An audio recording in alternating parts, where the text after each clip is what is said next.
Okay, good morning everyone. We are going to get started slightly late. Apologies for that. Just sorting ourselves out there to make sure we're all ready for the meeting.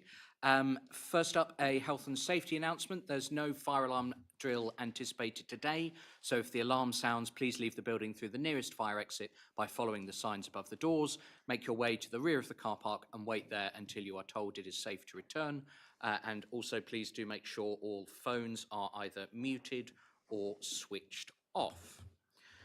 To start the meeting proper then, good morning everybody and welcome to this Strategic Planning Committee meeting on Tuesday the 8th of July 2025. I'm your Chair, Councillor Todd Olive. To my right is Vice Chair, Councillor Mike Howe. Supporting officers present today are Ed Freeman, Assistant Director of Planning Strategy and Development Management, Damien Hunter, Planning Solicitor, and Wendy Harris, Democratic Services Officer. Can I remind everyone present, please, that this meeting is recorded for publication on the Council's website, so please can members and officers making a contribution to the meeting use a microphone or your comments will not be recorded. We will now start the meeting then by doing a roll call of committee members and declaration of interests. Wendy, please. Thank you, Chair. I'll start with yourself, Councillor Olive. Present and nothing to declare at this time. Thank you. Vice Chair, Councillor Howe. Present and nothing to declare. Councillor Brian Bailey. Wendy, nothing to declare.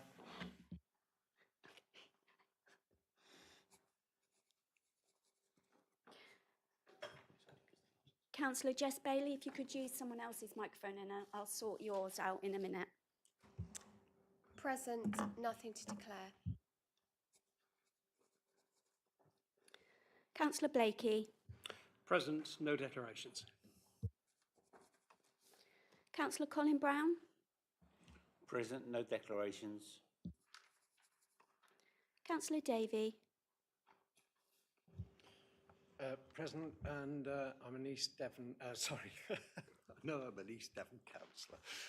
I'm an Exmouth Town councillor. I think elements of the plan have implications for Exmouth Town Council.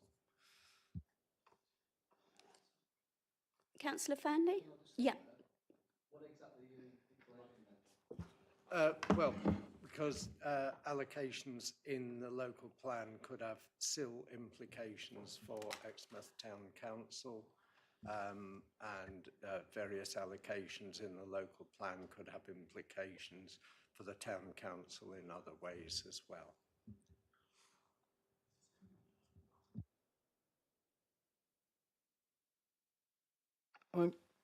Sorry about that. Apologies because of the way this has been set up. I'm trying to.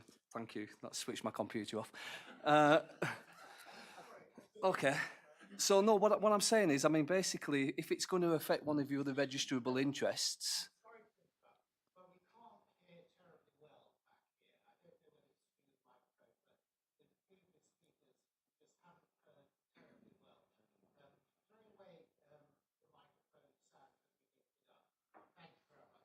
We'll look at that now. Is that any better?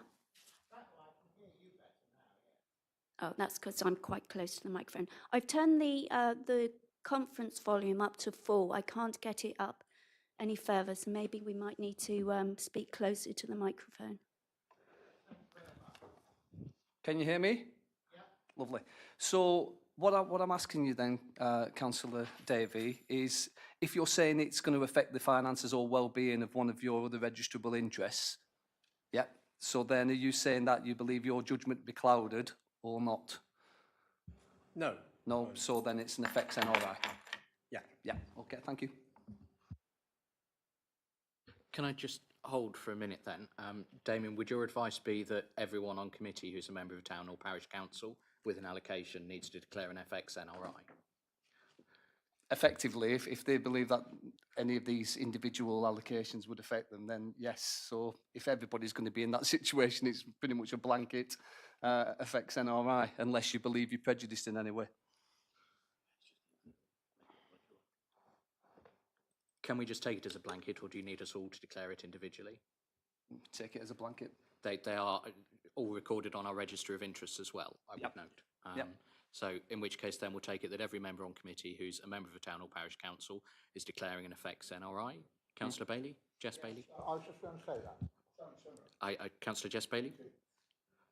Thanks. And as a Devon County councillor, thank you.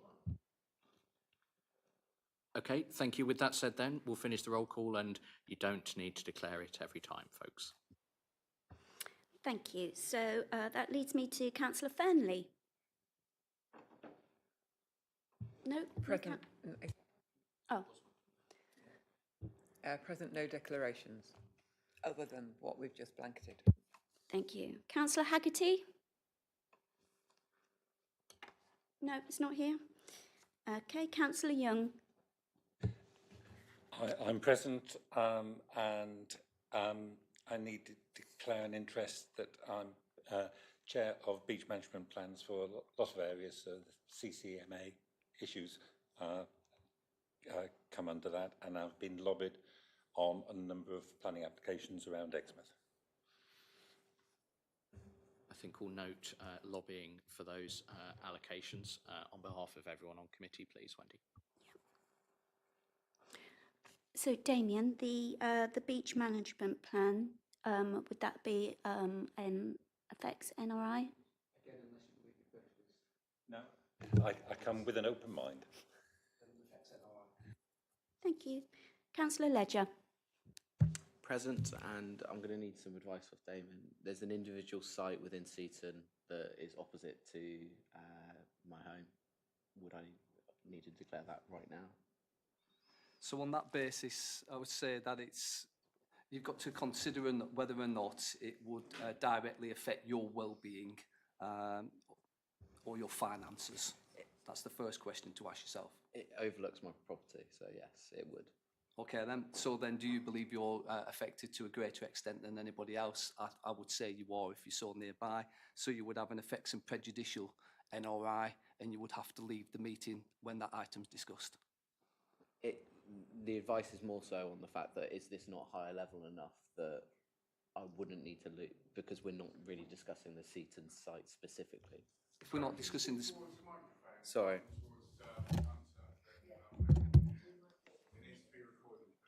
Yeah, if you're not discussing that particular site in detail, then there's no declaration to mention at this moment in time, because there'll be lots of sites. If we're just generally looking at things, we're looking at the local plan, for goodness sakes. It's going to affect everybody in East Devon. So what we've got to look at is whether you're talking about a specific site. If we get into talking about specifics about any site, in particular this site now, then you would have to leave the meeting at that stage. Yeah. So I'll make that declaration, and then if it's brought up at any point, I'll leave the room. Yeah. Thank you. Thank you. So that leads us on to Councillor Levine. Present, and I'll be very boring. I've got no declarations. Thank you. And Councillor Parr. Do we have Councillor Parr here? Okay. Okay, so that leads me to the non-committee members. If I could just ask if you have any declarations for this meeting? No. Lovely. Thank you. Back to you, Chair. Okay, thank you, Wendy. We come then to, first up, agenda item 1, the minutes of the previous meeting held on the 19th of May 2025. Does anybody have any comments on those minutes, please?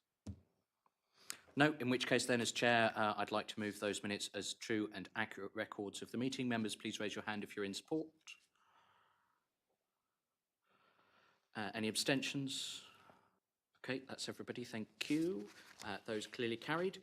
Agenda item 2, apologies for absences. I have Councillor Paul Hayward and Ben Ingham noted. Do we have any others from the floor? Well, we have some absences. I'll just record those as apologies as well. Thank you. Agenda item 3, declarations of interest, we have already done, which brings us then to agenda item 4, public speaking.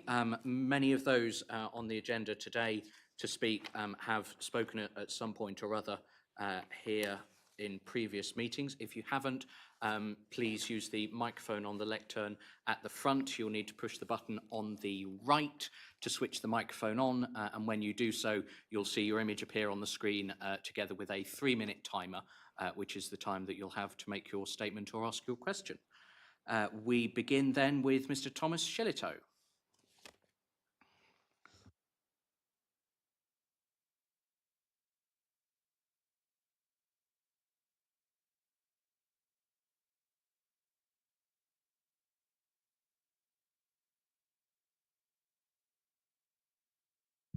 I've stood here stating policy and procedure.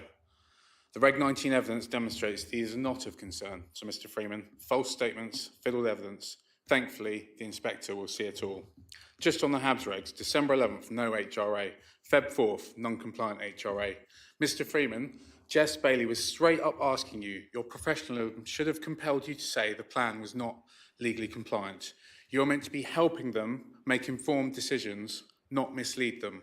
Remember, you're bound by your RTPI Code of Conduct. You state paragraph 86 of the PPG. If you'd followed the rest of the guidance, you wouldn't be in this mess. You will not discuss changing the plan significantly or substantially. I'd say that's about 20%, which for 89 sites means 18 sites you can review and change. Councillors, do not be talked out of reviewing some sites. 5.5 of this report claims you've done a comprehensive and logical exercise for allocations. No. HELAR, XMO 20 failed, could not progress. Then site sifting, failed and rejected, could not progress. Then Reg 18 consultation, rightfully shown as rejected and could not progress. Then Reg 19 consultation, shown as allocated, totally unjustified. This is what the inspector will see. Councillors, your vote on the 3rd of September was based on woefully lacking or misleading information. Before the main access was onto a country road, closer to Budleigh than Exmouth Town, rest assured that vote carries no weight. You are not changing your mind. You are deciding whether this site, as presented now, is a least worst option. And we are in July, still missing core evidence. The HRA, the mitigation, the water cycle, county highways, and even national highways are not happy. The mitigation hierarchy is compelled to kick this site out, and fundamentally, is it actually viable? In June, I was directing traffic around an accident at one of the many blind junctions. I am telling you first-hand evidence for the record that this road is not capable of accommodating any more vehicle movement.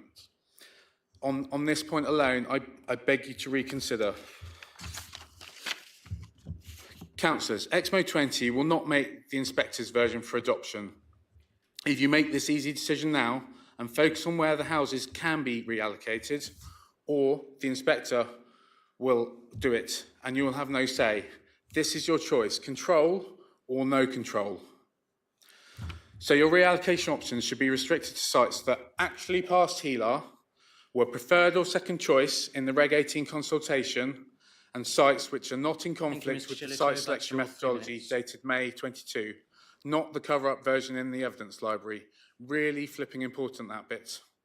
Councillors, the powers that be are trying to get rid of you from the planning system. With Mr Freeman and co.'s questionable competence, we need you more than ever. Mr Shillito, that is your 3 minutes. Can you finish, please? Yep. Please ask the difficult questions. On behalf of the public who elected you, hold them to account. I welcome any questions. Thank you. Thank you, Mr Shillito. Mr Freeman, I'll ask you to comment on these public speakers one at a time, please, and then members, it's down to you to bear this in mind when we come to discussion on item 7 later on, as most of these speakers relate to that one. So we'll go to Mr Freeman briefly, and then we'll move on to Mr Humphrey, who's the next public speaker. Mr Freeman. Thank you, Chair. Well, I was going to respond to the question, which Mr Shillito actually got to, but is in the papers, which I understand he was going to ask me to confirm whether, in my professional opinion, on the 4th of February 2025, when advising councillors on the Strategic Planning Committee, I believed that the Regulation 19 plan was sound and legally compliant. I think I actually answered this question at the previous meeting and in subsequent emails, but yes, I did believe it was sound at that time. And in terms of the habitats regulations, which I think is what you're referring to in terms of legal compliance, I think the HRA at that time noted that there was some additional work needed, but I'm confident that it will comply by the time it needs to meet those legal tests. Thank you. He just did, Mr Shillito. Thank you. Mr Humphrey, please.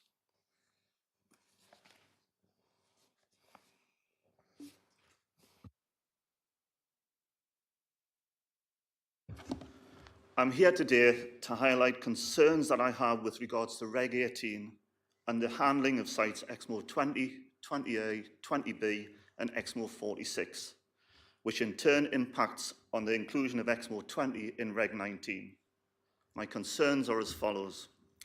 At the SPC meeting on the 9th of August 2022, the developers presented land at St John's. They were not even sure what site they were presenting. Their reply, and I quote, was, "I think it's Exmo 20. It was, in fact, Exmo 46. Within the report pack for the SPC meeting on the 6th of September 2022, within item 28, the Appendix 2 Exmouth amended version document confirms that Exmo 20 was not being promoted for development, but that Exmo 46 was. In addition to the draft local plan, there were three main supporting evidence documents in commonplace for Reg 18. They're still there. The HELA report highlights that Exmo 20 fails site sifting, but that Exmo 46 can go forward. The Sustainability Appraisal Report and the Exmouth Sites Additional Information Document both state that Exmo 20 is not being promoted for development, but that Exmo 46 is. Then we'll come on to sites Exmo 20A and 20B. These two new sites are not on any call for sites list. They first appear on the Exmouth sites map within the report pack at the SPC meeting on the 1st of November 2022, 6 days before Reg 18 starts. Yet these sites are not mentioned or discussed at this meeting, and I've watched the video. So my questions are, when did this committee agree to remove Exmo 46, reinstate Exmo 20, and then agree to add two new sites, Exmo 20A and 20B? Councillor Olive, you've assured me that neither you as chair, Mr Freeman, nor Mr Dickens can add or remove sites from the plan. So who authorised these changes? All of what I have provided here and in my email that I sent to the committee members yesterday is taken from the EDDC website and indicates to me that EDDC have not followed processes and procedures in relation to sites Exmo 20, 20A, 20B and Exmo 46. I'm willing to be proven wrong, and I keep on being told that all of the answers are on the website, but I cannot find the answers to the questions I've asked anywhere on the EDDC website. As I see it, only Exmo 46 should have gone through Reg 18, and therefore 20A, 20B shouldn't have been created at all, never mind put forward for allocation in Reg 19, and therefore neither should Exmo 20. It is not too late to rectify this. These mistakes need to be done before you go to the Planning Inspectorate. Remove Exmo 20 now from the plan and look at alternative sites now. Thanks for your time. Thank you, Mr Humphrey. Number of questions in there, so I will come to Mr Freeman to pick those up, please. Thank you, Chair. Well, I mean, without going through the detailed history, Exmo 46, as I understand it, is part of Exmo 20, so it's just using the different names that so a number of the sites came through and through different processes, and we were given different numbers, and then we merged some of them to create larger sites that could be considered as a whole, and that's where Exmo 46 comes in as a reference number, but it's part of Exmo 20. Which was then later divided up into Exmo 20A and 20B. I'm sorry, it does get confusing in terms of all of these different numbers, but all of the sites were taken through the correct process, as I've said previously. Clearly, as you'll see from the report that we're going to come to, we need to look at the responses that we've had through the consultation. Obviously, we had a lot of responses in terms of Exmo 20, so that will need to form part of a future report. Considering what actions, if any, are needed to be taken with regard to that site. But I don't consider that we're not in a position to do that today. We need to do some further work in terms of considering those comments that have been received and bring a suitable report to members with regard to that and other changes to the plan to future meeting. Thank you. So Mr Freeman has responded, so now I'm going to move on to the next public speaker. Thank you. Thank you, Mr Humphrey. Thank you, Mr Humphrey. Mr Hamill, I have a note here on my script that you'd like to be moved to later in the speaking order. Is that still the case? Yep, that's fine. I've got it down here that you'd like to be the 10th speaker. Is that still the case, or is there a? I have 12 speakers registered to speak today. It's our job. Okay, thank you. That's fine. I then have Mr. Paul, and I'm sorry, I might be about to butcher your surname. Grew? Grew, I was close. Mr. Paul Grew, thank you.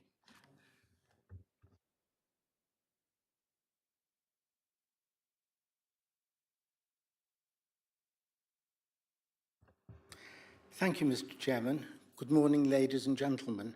My name is Paul Grew. I have lived in Cliff Road, Sidmouth, for the past 27 years, and I represent the Cliff Road Action Group.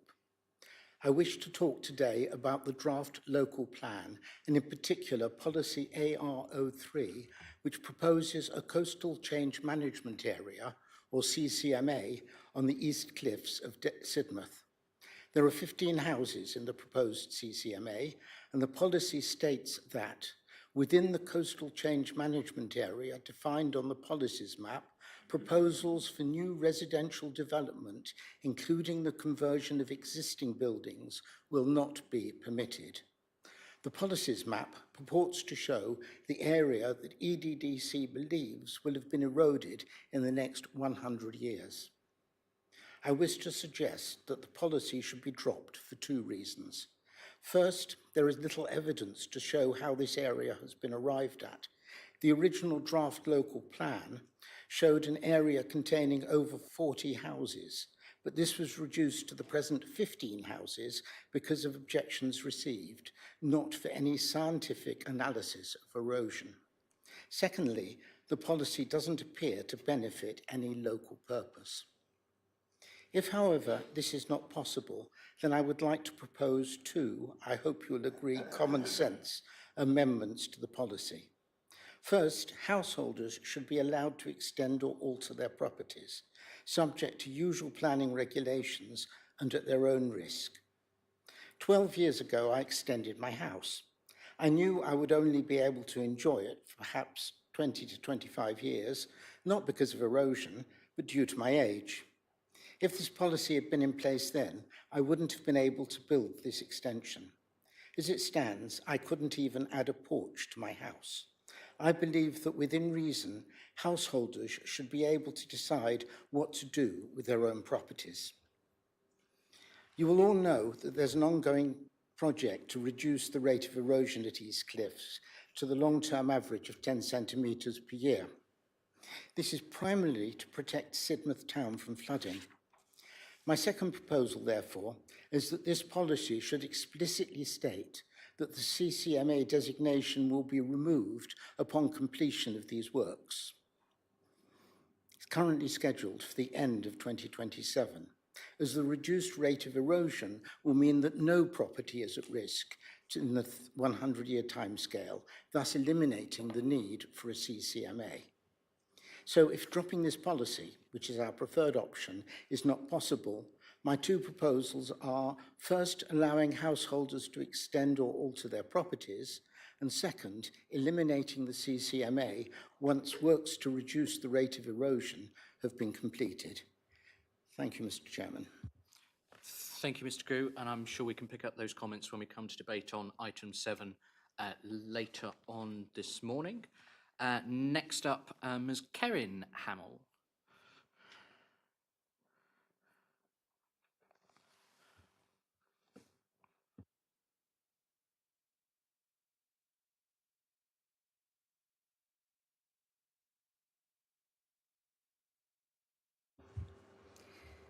Hello, councillors and Mr. Freeman and Wendy.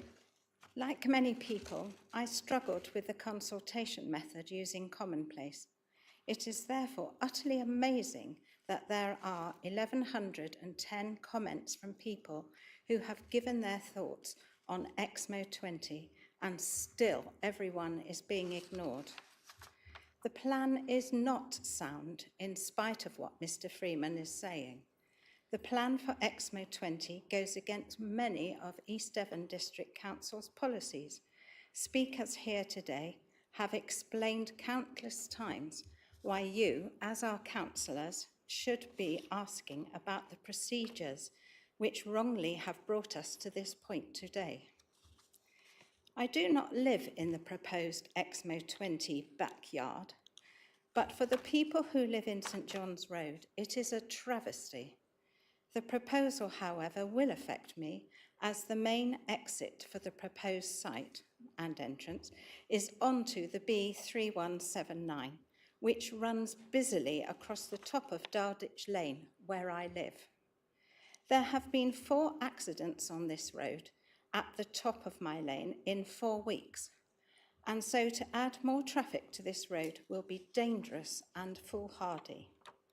Councillors, please consider how your directive for trees, hedges and woodlands matters ties in with the removal of many veteran tree canopies, hedges and the destruction of ecosystems by covering the site with concrete, bricks and tarmac and electricity, I suppose.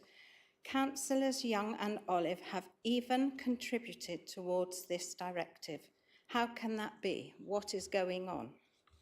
I am here to plead with councillors to visit this site and see for yourselves that this land is not suitable to build on, and the entrance and exit will endanger people on the B3179 with increased traffic.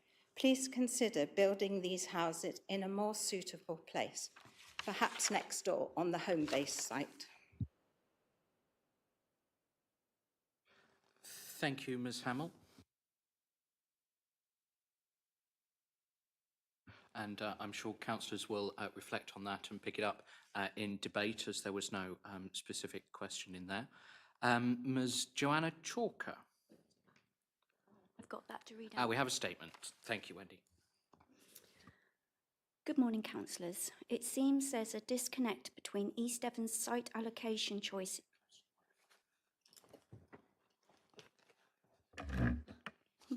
Can everyone hear me okay? Thank you. I'll start again.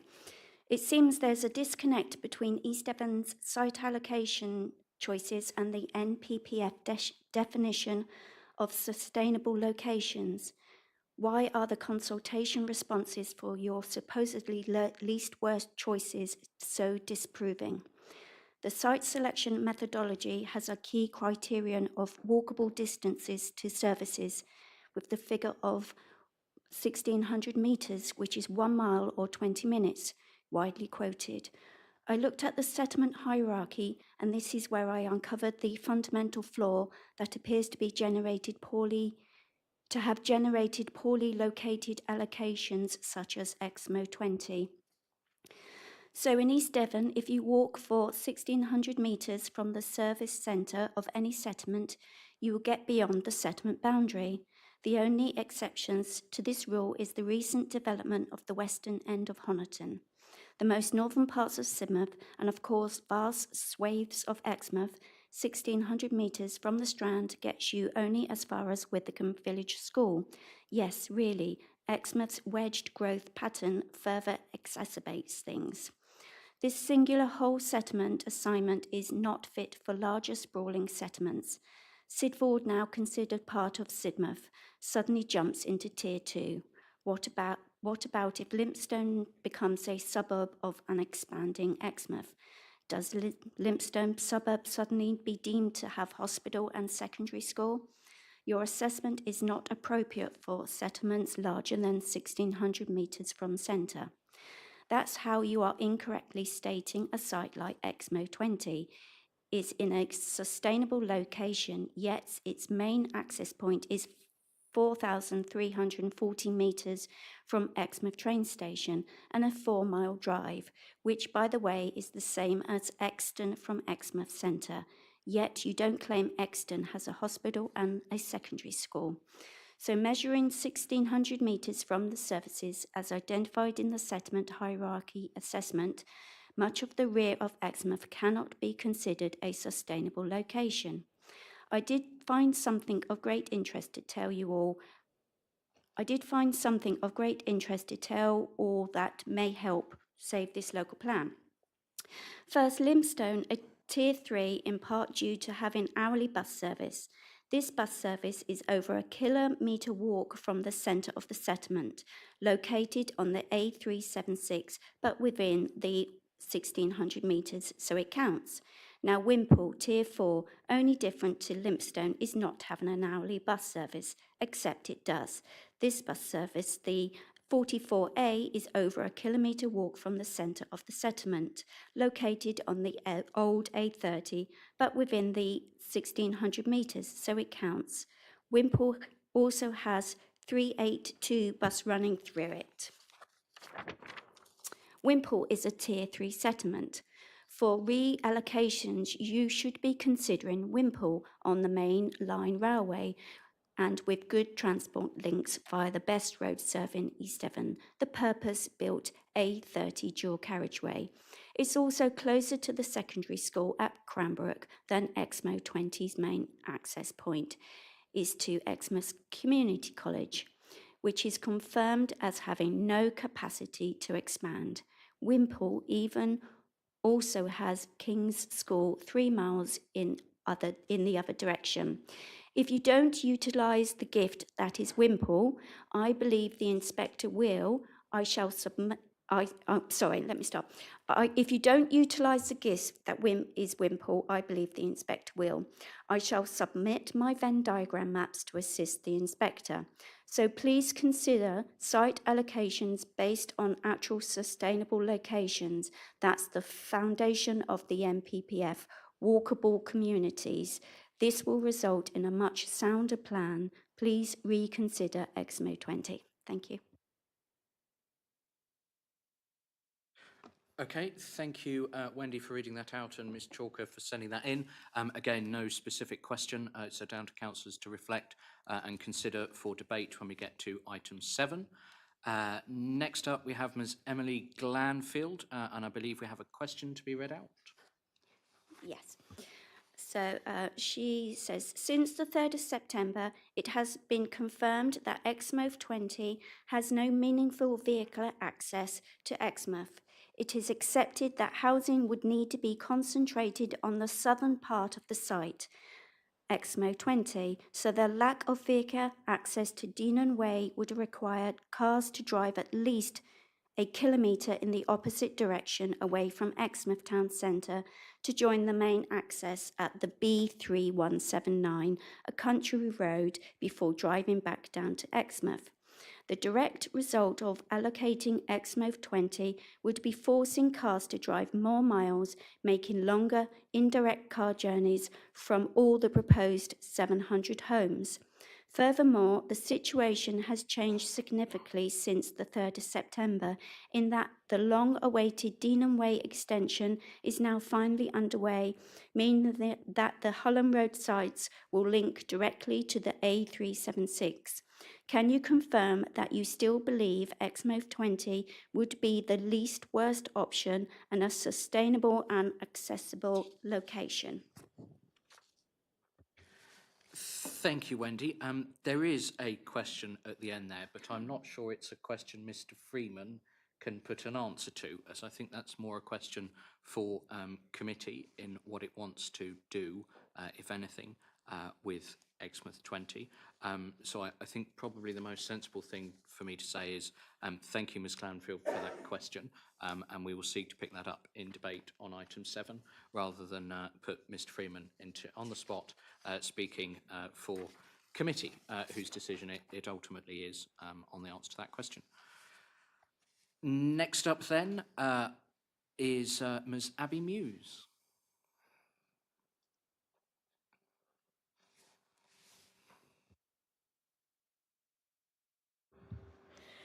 Thank you, Todd. My name's Abby Muse and I live in Wimpole. So thank you, Chair, and to the members of the committee and for all your hard work going on with this. I'm just going to skip to one of my more latter points, actually, given the point that's just been made about Wimpole. I think in all the conversations I've heard from this meeting so far on past recordings, I think the cross-boundary impacts have not been considered enough of development. So Wimple's being asked to take more housing, yet across the fields, literally 2 fields away, we've got thousands of houses going in, not hundreds, thousands in Cranbrook. So it is just about 2 fields away. And actually that impacts on our schools. The schools got loads of Cranbrook children there, which is fine, it's all good, but it's all puts pressure on our roads and our schools and everything. So let's not forget about that when we're considering the allocations. I think it's really useful being here because I've heard a lot of procedural concerns, which is where I was going to start. And that is one of my main questions around actually where is the space in your work plan and your timeline for addressing these procedural concerns, which are actually profound. And I think the report that you've got for this meeting today diminishes those procedural concerns, particularly in paragraphs 4.1 and 5.5. So take Wimple 08 as an example, Bramley Gardens, that's what I'm going to talk to. Planning officers didn't support it. Residents were told the site wasn't under consideration and the site selection report marked it as unsuitable. Yet it was proposed by our councillor during an SPG and then snapped up by this committee. Wimple 08 has no option for footpaths to the village. It is and I can tell you that road is like a death trap. I walk it every day. It is of historical significance, houses rare wildlife and is part of the Green Wedge. There were other sites within the selection report that could have been more suitable, and one was even marked as a possible, but it was not explored. It was simply Wimple 08 was leapt on at the last minute, and we have not been given chance for rebuttal. Paragraph 5 reference in your paperwork, paragraph 5.5 references a comprehensive and logical allocation process. And as the other gentleman said before me, I haven't seen this with Wimple 08. I haven't, and I call into question the democracy of it actually. So when do we get chance for rebuttal and when do we get chance to actually address these procedural concerns? I would also ask as well about the use of AI when you look through the comments. Actually, have you got a policy that guards against effective use of AI? Because I cannot see it on your website. There should be, to ensure public trust in your use of it. It's not about opposing housing. It's about ensuring fairness, accountability and public trust in the process. You represent us. Please show us that our voices matter. Thank you. Thank you, Ms. Muse. Please, could you just, or could somebody just switch off the microphone, please? Thank you. Couple of questions in there, so I will ask Mr. Freeman to come back on those, please. Thank you, Chair. Yeah, so in terms of the procedural matters, I mean, I think we went through a very open and transparent process in terms of site allocations, actually with all of the discussions taking place in public session in this room with the committee, which is not how a lot of local plans are produced. A lot of those decisions are taken by a group of members behind closed doors, and then the whole plan is what's discussed in public session. So I think we were deliberately very open and transparent about that. I think the issues that have been highlighted are cases where members have perhaps gone against officers' recommendations in terms of particular sites, but that is their right as members. It's a democratic process. They had all of the evidence and information in front of them to make an informed decision, and that's what's happened. Those sites have then gone into the Regulation 19 version of the plan, which we've now put out to consultation. We've now received responses. So that is effectively residents' opportunity to respond and comment on those sites. The report that's before members today summarises those responses and sets out a path to considering those comments and responding to them in terms of any consequential changes to the plans that might be needed. So that's the path we're on. And I'm confident that procedurally that's an acceptable approach. In terms of the use of AI, we do have a policy, or rather our IT providers have a policy on AI use. And I think the point here is also about use of private data, and I can assure people that no private details of anyone who's responded have been put through AI. Simply the comments themselves have been summarised using AI in accordance with that policy. And we've handled the personal data that's been shared through the process in accordance with our privacy notices published on our website. Thank you. Okay, thank you, Mr. Freeman. We come then to Karim Rabik. I'm sorry if I've mispronounced your surname.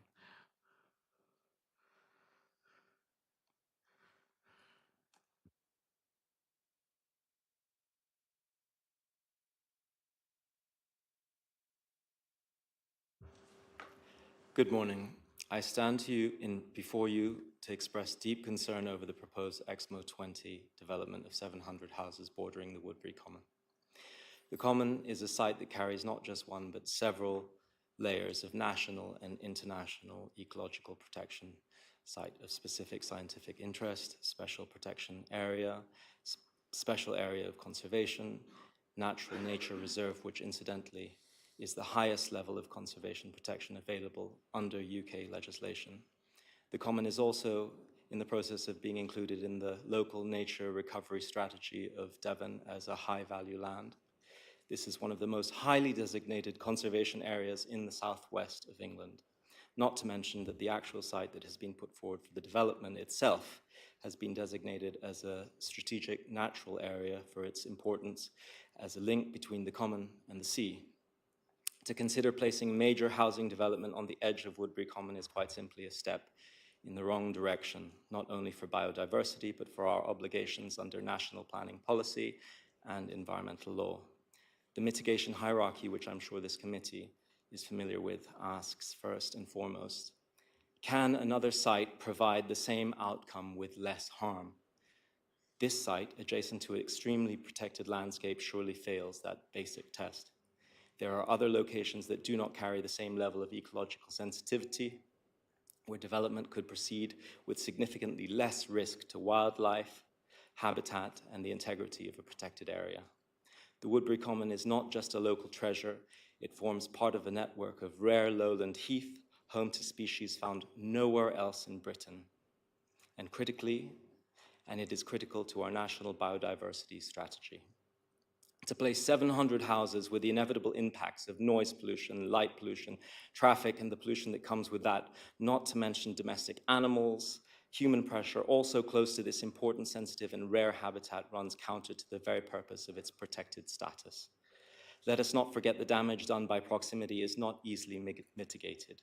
Buffer zones and fences won't undo the stress placed on a fragile ecological system by such a scale of development. I ask you today with respect and hope, please consider that saying no to the allocation of this site is not a rejection of progress. True progress means choosing sites that allow us to meet our housing needs without undermining the fragile natural world of which we have a duty as educated, civilized, moral, and hopefully responsible citizens to protect.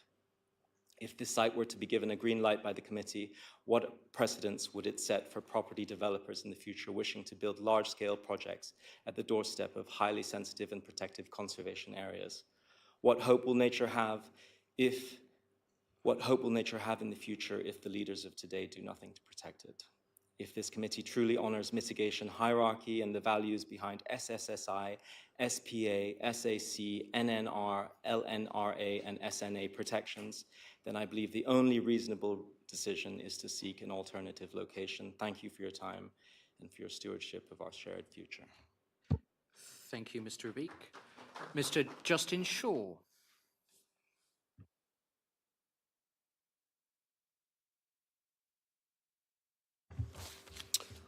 Thank you, Chair, Councillors, for the opportunity to speak today and for your efforts to date with the strategic plan. As a member of Wimpole Parish, I have a specific interest in Wimpole 08, but I understand the strategic purpose of this committee. My point relates to the strategic intent of the plan and how that meets the tactical delivery at sites such as Wimpole. So, i.e., how the need to meet the government's mandate for housing needs can potentially be leading to poor planning decisions on sites such as Wimpole 08. I note the committee's original aspiration to allocate sites that were recommended for allocation by the site survey reports, i.e. sites above a threshold. But unfortunately, when you were unable to meet this quota using this methodology, you had to nominate sites that fell below the threshold. Wimpole 08 is one such site. Whilst I understand the logic for this decision, I think it's fair to say that this was not an ideal solution for the residents of East Devon. Having read the supporting documents to the agenda for point 7, and specifically paragraphs 5.5 to 5.12, it feels somewhat inevitable that sites such as Wimpole 08 will now be developed in the future. Conversely, as a resident of Wimpole, The development of Site 08 feels totally impractical for the reasons that are stated in the site survey report and also captured within the Regulation 19 feedback. So my questions are, what assurances can the committee give to residents that due consideration is being given to the tactical issues associated with the development of sites not originally recommended, and where appropriate, may such sites be removed from the allocation, noting the strategic pressure that falls down from the government? Finally, what, if any, feedback is being provided to the government to improve future housing development policy, noting the feedback you'll inevitably be capturing throughout this process? Thank you. Thank you, Mr. Shaw, and for those questions. We will come to Mr. Freeman, as I think there's some bits and bobs he can speak to there. Thank you, Chair. I mean, to pick up the last point first, I suppose in terms of feedback to government, I think it has always been this council's position that whenever consulted on housing numbers, we have pushed back and pointed out the severe environmental and infrastructure and other constraints that this district has, that means that meeting housing numbers as set by government is extraordinarily challenging and does lead to some very difficult decisions and choices to be made in terms of which sites are to be allocated and the impacts that they have in terms of particularly impacts on environmental constraints and infrastructure in the district. So the council has long since responded to those consultations and raised those concerns, as I'm sure have many other councils across the country, and ultimately I think it's fair to say that the government imperative to meet housing numbers and address the housing crisis has always taken priority over those concerns. But I'm sure the council will continue to raise those concerns with the ever-increasing housing numbers and the problems that we face in terms of addressing those. In terms of the decisions, I mean, I think part of the comment was about decisions going against the officer recommendation in terms of those allocations. I'm not sure I'm best placed to answer that, other than to reassure you that in our presentation of those sites, we tried as officers to be to provide all of the necessary information to members to make informed decisions. Ultimately, this is a democratic process, and there will be occasions where members come to a different view when balancing all of those issues that you touched on and I've touched on in terms of balancing different constraints of different parts of the district and trying to identify the most sustainable and the least harmful options for meeting the housing numbers. And while some of those decisions went against my recommendation, I'm confident that members had all of the information to make informed decisions, and that's what they did. In terms of reversing or challenging those decisions, we need to go through a process, as I've already said, of reviewing the comments that we've received through the consultation, looking through the plan, and coming back to members, not today, that's not what today's meeting is about, but at a future meeting in terms of what changes we would recommend that members make to the plan. I think for today, the discussion is about scoping that out. Are there other things that aren't in my report that members want us to take away and look at, particularly having heard the views of speakers today? And then we can come back with a report that responds to all of those issues and recommends what, if any, changes should be made to the plan. And then we're in the committee's hands in terms of what changes are then made.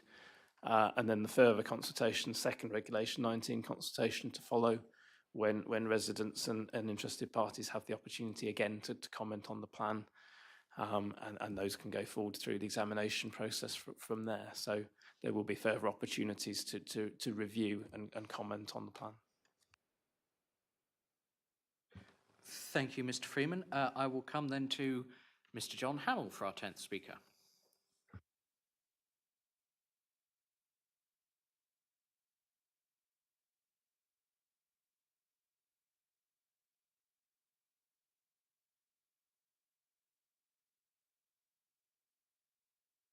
The definition of insanity is doing the same thing over and over again and expecting a different result. A quote from Albert Einstein. With that in mind, this is the 4th time in 8 months that you have had the privilege of listening to me. I have spoken of EXMO 20 and its failings, failing site selection, failing HELAR, failing with regard to the HRA, failing in your lawful duty to consult, failing to assess the flood risk, failing to apply the mitigation hierarchy, and the danger you will cause by forcing traffic onto the B3179. And I have got nowhere. Despite the best efforts of this process, however, I do not consider myself to be insane, and therefore this morning I want to address you, the elected councillors, your role, the difference you can make. Mr. Olive, you spoke very animatedly in the February meeting about how you care and about how everyone in this room cares. Now it's time to show it.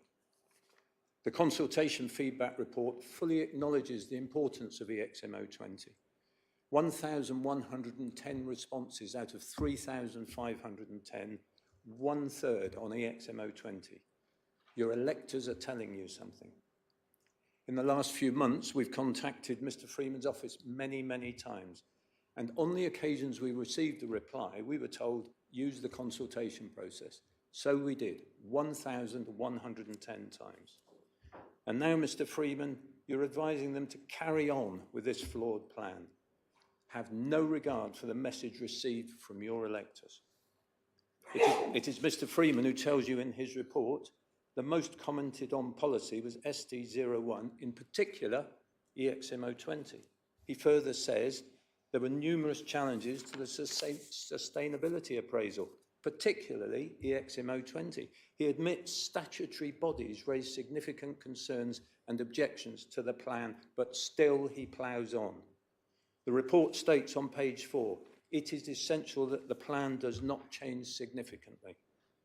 On page 6, a large number of comments and objections were about sites allocated for development.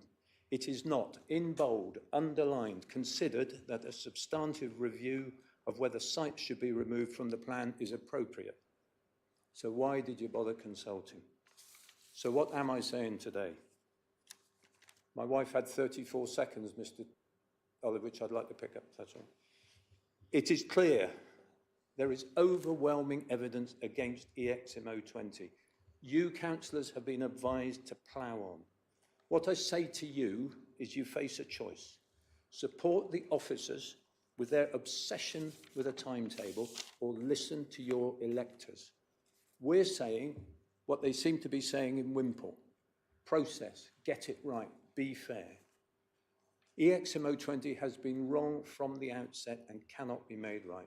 So have the courage to recognise its failings, remove it from the plan, and allocate in its stead the many sites that were brought forward on the 3rd of September 2024. And just to finish, George Bernard Shaw, a man or a woman who can't change his mind, can't change anything. It's now down to you. Thank you. I owe you a second, Mr. Olive. Thank you, Mr. Hamill, and for attending again to share your thoughts. Next up then, we have Councillor Yarwood for Wimpole Parish Council.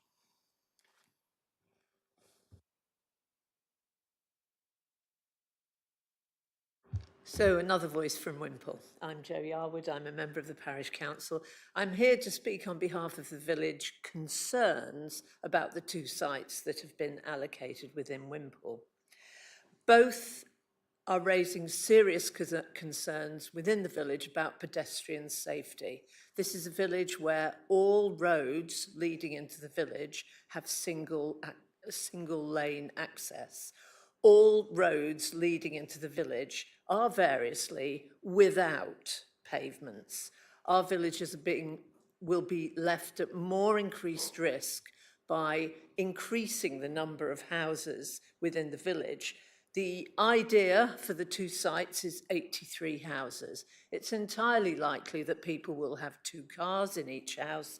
This is an increase of cars of around 160 in a village that already experiences on a daily basis near misses with all our residents. The question to councillors and to the council here is, how are you going to ensure the safety, the pedestrian safety of all of our villagers by increasing the number of houses within the village to this number?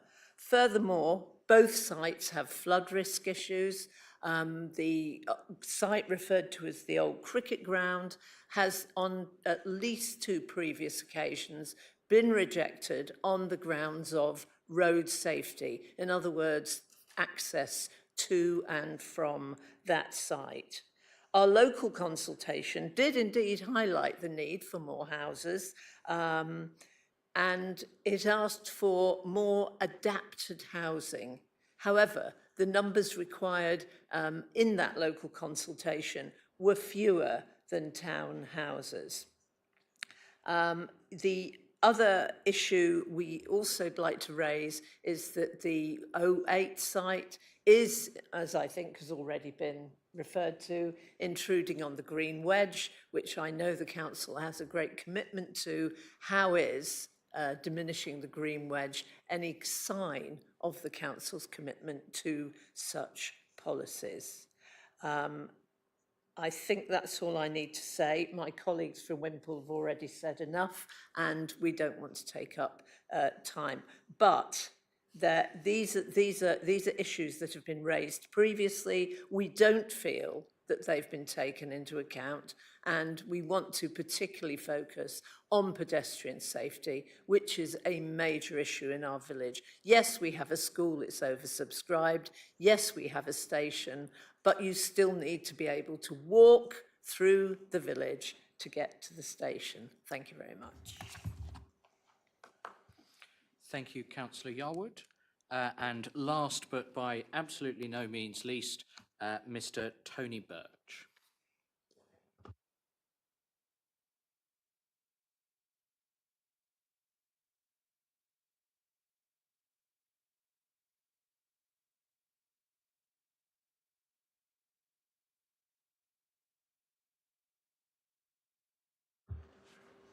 Thank you, Chairman. My name is Tony Birch. I'm a retired chartered civil engineer. I retired from the Environment Agency in 2011. I have experience with the Environment Agency in the production of hazard maps to inform local planning authorities. Amongst other things, in close liaison with the Local Government Association and the RTPI, I managed the NRA's national pilot for mapping floodplains in order to inform the production of local plans and the processing of planning applications by the LPA. This pilot project produced a methodology for mapping floodplains that was rolled out to the whole of England in order to inform LPAs. I'd like to speak about the mapping of the coastal zone management area for Cliff Road at Sidmouth. So item 7 on your agenda. On page 79 of the feedback report under policy AR3 for the Cliff Road CCMA, the first main issue is reported to be strong opposition from residents and landowners in Sidmouth, particularly Cliff Road, who argue that the CCMA is based on flawed or inconsistent data. I need to let the committee know that I oppose the Cliff Road CCMA not on the basis of flawed or inconsistent data, which can be a debatable matter of opinion, but on an irrefutable fact. That fact is the Cliff Road CCMA is not based on any erosion data that is in the LPA evidence library or elsewhere in the public domain. Hence, the Cliff Road CCM map is not justified with published erosion data, and therefore it is not sound. It may also be that it is not legally compliant because the erosion data to support the Cliff Road CCMA has not been published in the LPA evidence library. All the factual evidence in support of that irrefutable fact is in my response to the regular 19 consultation. That evidence is mainly emailing research between myself and the APA, who were very helpful. I don't have time to quote all the research now, but in short, the LPA advised me if I want to see the missing data for the Cliff Road CCMA, I will need to ask East Devon's consultants for it. This reply from the LPA clearly shows the Cliff Road CCMA is not based on any erosion data that is in the LPA evidence library or elsewhere in the public domain.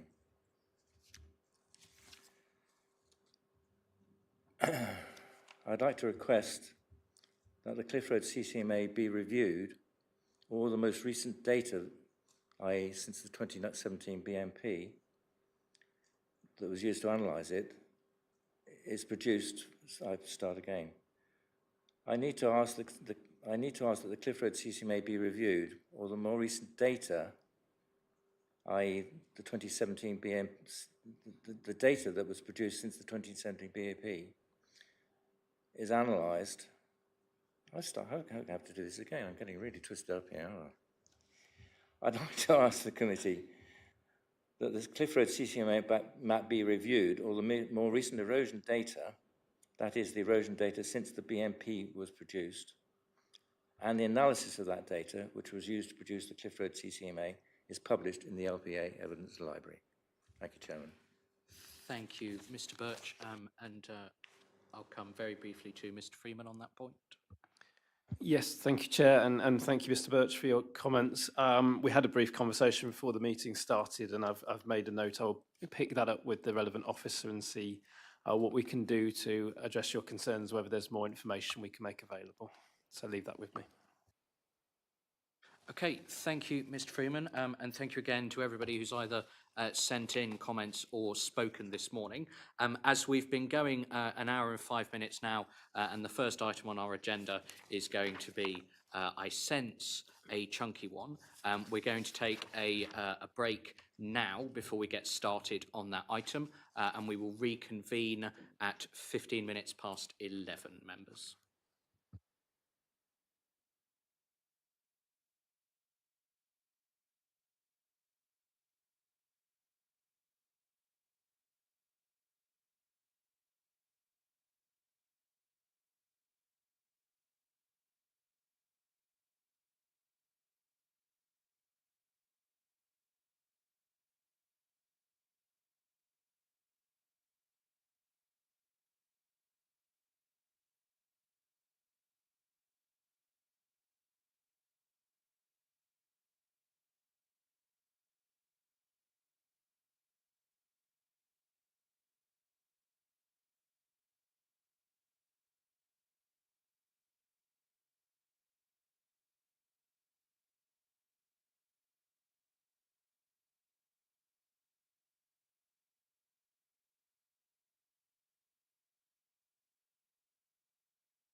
Come on, Jeff, get a move on.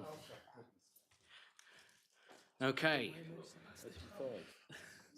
Thank you, members. We will pick up again. Is this stream live again, Wendy? Yeah. Yeah, brilliant. Thank you. Where are we? So we've done public speaking. Councillor Hayward, welcome. Do you have any declarations to make?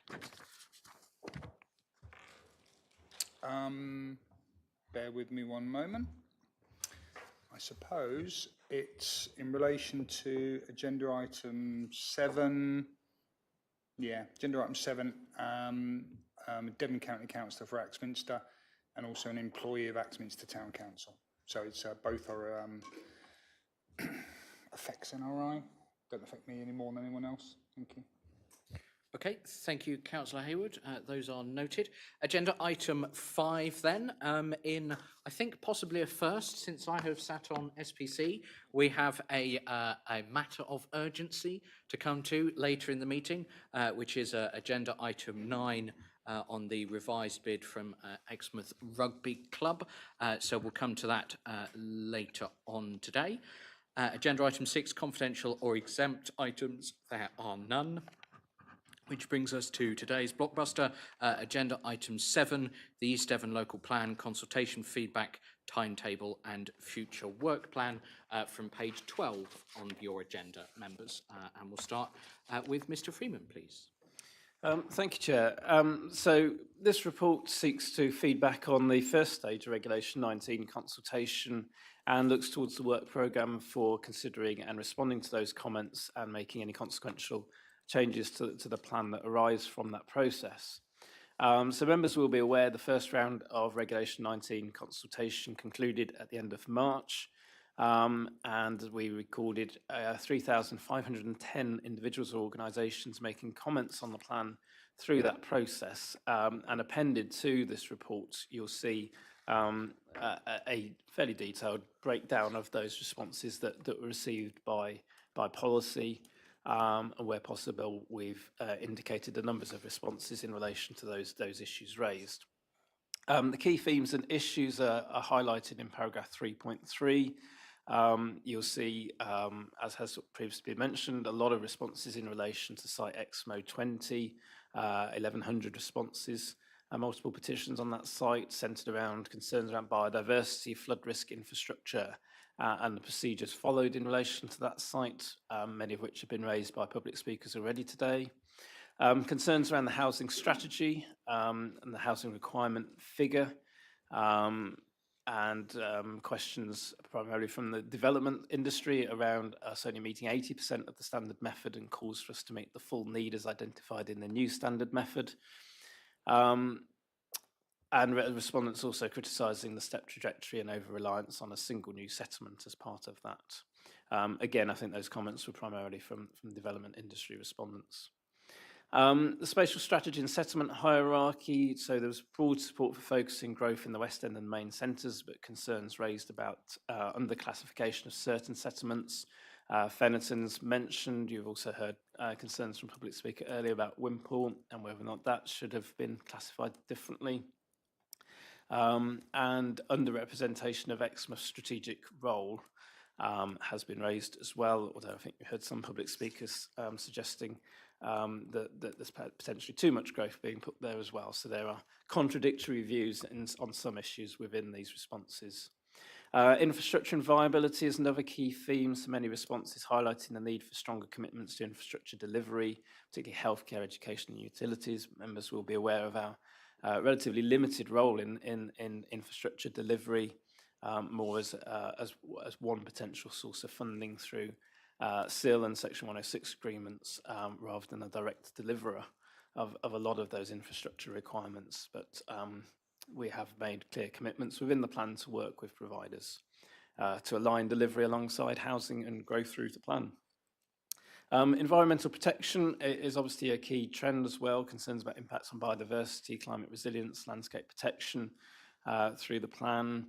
Sustainability appraisal and legal compliance issues raised, and concerns about alignment with neighbourhood plans and the community engagement that's been undertaken. Obviously, much more detail in the appendix. I'm not going to go through that in detail, but happy to pick up any on particular issues or comments members have as debate progresses. The report then goes on to also talk about the responses received from statutory consultees, and you'll see at paragraph 5.4 we've tried to draw out some of those issues that have come through that. Just to quickly touch on those in terms of national landscapes. I think this was flagged up before we even launched the consultation. At the time we were producing this version of the plan and debating it through the committee, there were changes afoot in terms of the requirements in terms of national landscapes. We've moved from this duty to have regard to the national landscape to a duty to further the purposes of the national landscape, which isn't reflected in the plan. And so it's not a surprise that that's been raised by various parties, including Natural England, so we need to respond to that. Wind energy is another issue that's been raised by statutory consultees, so we need to consider whether we remove the areas identified on the proposals map for wind energy, noting the changing requirements within the different versions of the NPPF as we've moved from the 23 version to the 24 version, and then because we're going through the transitional arrangements, we need to comply with the 23 version, but also have some regard to the direction of travel within the 24 version. So there's an issue to address there. As we were aware, there's more evidence coming in terms of transport issues, the new community, so some of the comments in relation to those issues are no surprise. We knew that there were gaps there that needed to be filled. Healthcare, so we're obviously aware, I think members will recall from discussions around SIL spend at the previous meeting about issues around lack of capacity in primary healthcare in the west side of the district. Obviously, members committed a significant sum of money to improving those issues, but we need to explore those further with the NHS and through the infrastructure delivery plan.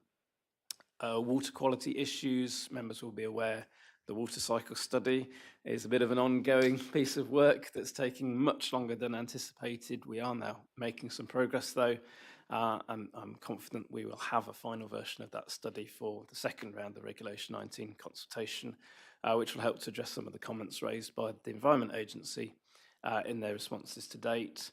Heritage issues, so there's a number of issues in terms of impacts on listed buildings and scheduled ancient monuments.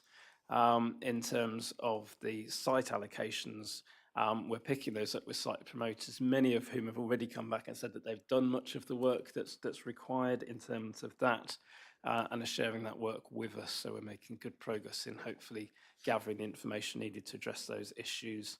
As I think I highlighted at the last meeting in terms of the level 2 strategic flood risk assessment, we were aware that there were a couple of sites that were added in at quite a late stage that hadn't been through that process, so that work is ongoing to address those issues. So a lot of this work is ongoing and in hand in terms of addressing the issues that have been raised through that process, and that feeds into the work programme, which I'll come on to. Just to flag up some changes that happened, I think literally the day before we finalised this report, which are flagged at paragraph 4.2 in the report about the sort of scope of future changes to the plan. So I've included the text that's gone into the planning practice guidance about two-stage Regulation 19 consultation processes, that flags up that there is a need to minimise changes to the plan if we want to remain within those transitional arrangements for the introduction of the new version of the NPPF. It says, Regulation 19 may be taken as the date of a subsequent round of consultation commenced where there are significant changes fundamentally. So we need to be mindful of that. Doesn't necessarily mean that we can't make significant changes, we just need to be mindful of the impact of that. Particularly in terms of housing numbers. If we cannot progress under the transitional arrangements, it obviously makes the whole situation substantially worse if we've then got to increase our housing numbers by 25% and allocate more sites, which will raise more issues around infrastructure, impact on the environment, as the sites that we've already got, which are raising those concerns. So just speeding through the remainder of the report, I think the later sections go on to talk about the further evidence gathering that's underway, some of which I've touched on. So the new community master plan work is progressing. So confident that we'll have that work complete and ready for the consultation alongside financial assessment work, viability work and infrastructure delivery plan, etc. For that, greater extra transport study work continues to progress with discussions through consultants who are modelling transport impacts, not just of the new community, but of the wider growth within the district, and particularly those impacts on junctions 29 and 30 of the M5, the A3052, Cliff St Mary roundabout, and the airport roundabout on the A30, which have previously been flagged as sort of pinch points where there are particular issues that we need to be mindful of with that work. I've mentioned the water cycle study and strategic flood risk assessment work. Other things to mention in terms of Pebblebed Heath, there's the air quality assessment and mitigation strategy. That work's progressing well with the consultants, and again, confident that we will have an approach to that addresses the concerns that have been raised in time for the consultation, the second Regulation 19 consultation in October. We've also got consultants recommissioned to update the housing needs assessment work. Members will recall that that work was done quite early in the process. We need to make sure that that's up to date at the point of submission. So there's a review and update of that. Obviously, the total housing numbers are set by government and the standard method, so that's not going to change, but it's about understanding our needs and making sure the policies reflect that. So duty to cooperate and statements of common ground, that work's ongoing as well in terms of responding particularly to those statutory consultees rather, and neighbouring authorities in terms of issues that have been raised, and trying to nail those down and get statements of common ground ready to ideally accompany the second Regulation 19 consultation, so that we've got an agreed position with bodies like the Environment Agency, Natural England, neighbouring authorities, etc., to accompany that, having worked through the issues that have been raised. So turning to the proposed timetable in section 8, I won't go through that in detail, but you'll see that the intention is still to be in a position to have a revised version of the plan to bring to members in September, October, ready for second Regulation 19 consultation to follow on from that, alongside the consultation at Regulation 19 on the master plan for the second new community and the additional evidence work that's going on in relation to that. So that's where we are. Just turning back to the recommendations, you're obviously asked to note the responses received through the consultation are set out in the report and the appendix to it. There's also a recommendation about, while through the report sought to flag up issues that we've picked out through the consultation that we're specifically turning our attention to, but also whether or not there are further issues that are not flagged, or particular emphasis on issues that are flagged that members want us to look at to bring a future reports to the meeting to allow members to consider those issues and consequential changes to the plan. I would, however, ask members to obviously have regard to the change to the planning practice guidance with regard to two-stage Regulation 19 consultations, and note the limitations that that may place on us, particularly if we want to remain within those transitional arrangements and comply with that lower housing number figure through this plan period. Thank you, Chair. Okay, thank you, Mr. Freeman. We are going to do questions first, so questions, not statements, and I will pick you up, members, if you misbehave on this point. I've done it before and I'll do it again. And we will start outside of committee with questions, please, from Councillor. Everyone's put their hand down. Councillor Faithful, then Barlow, then Aurora Bailey. Thank you, Chair. I hope this is a question.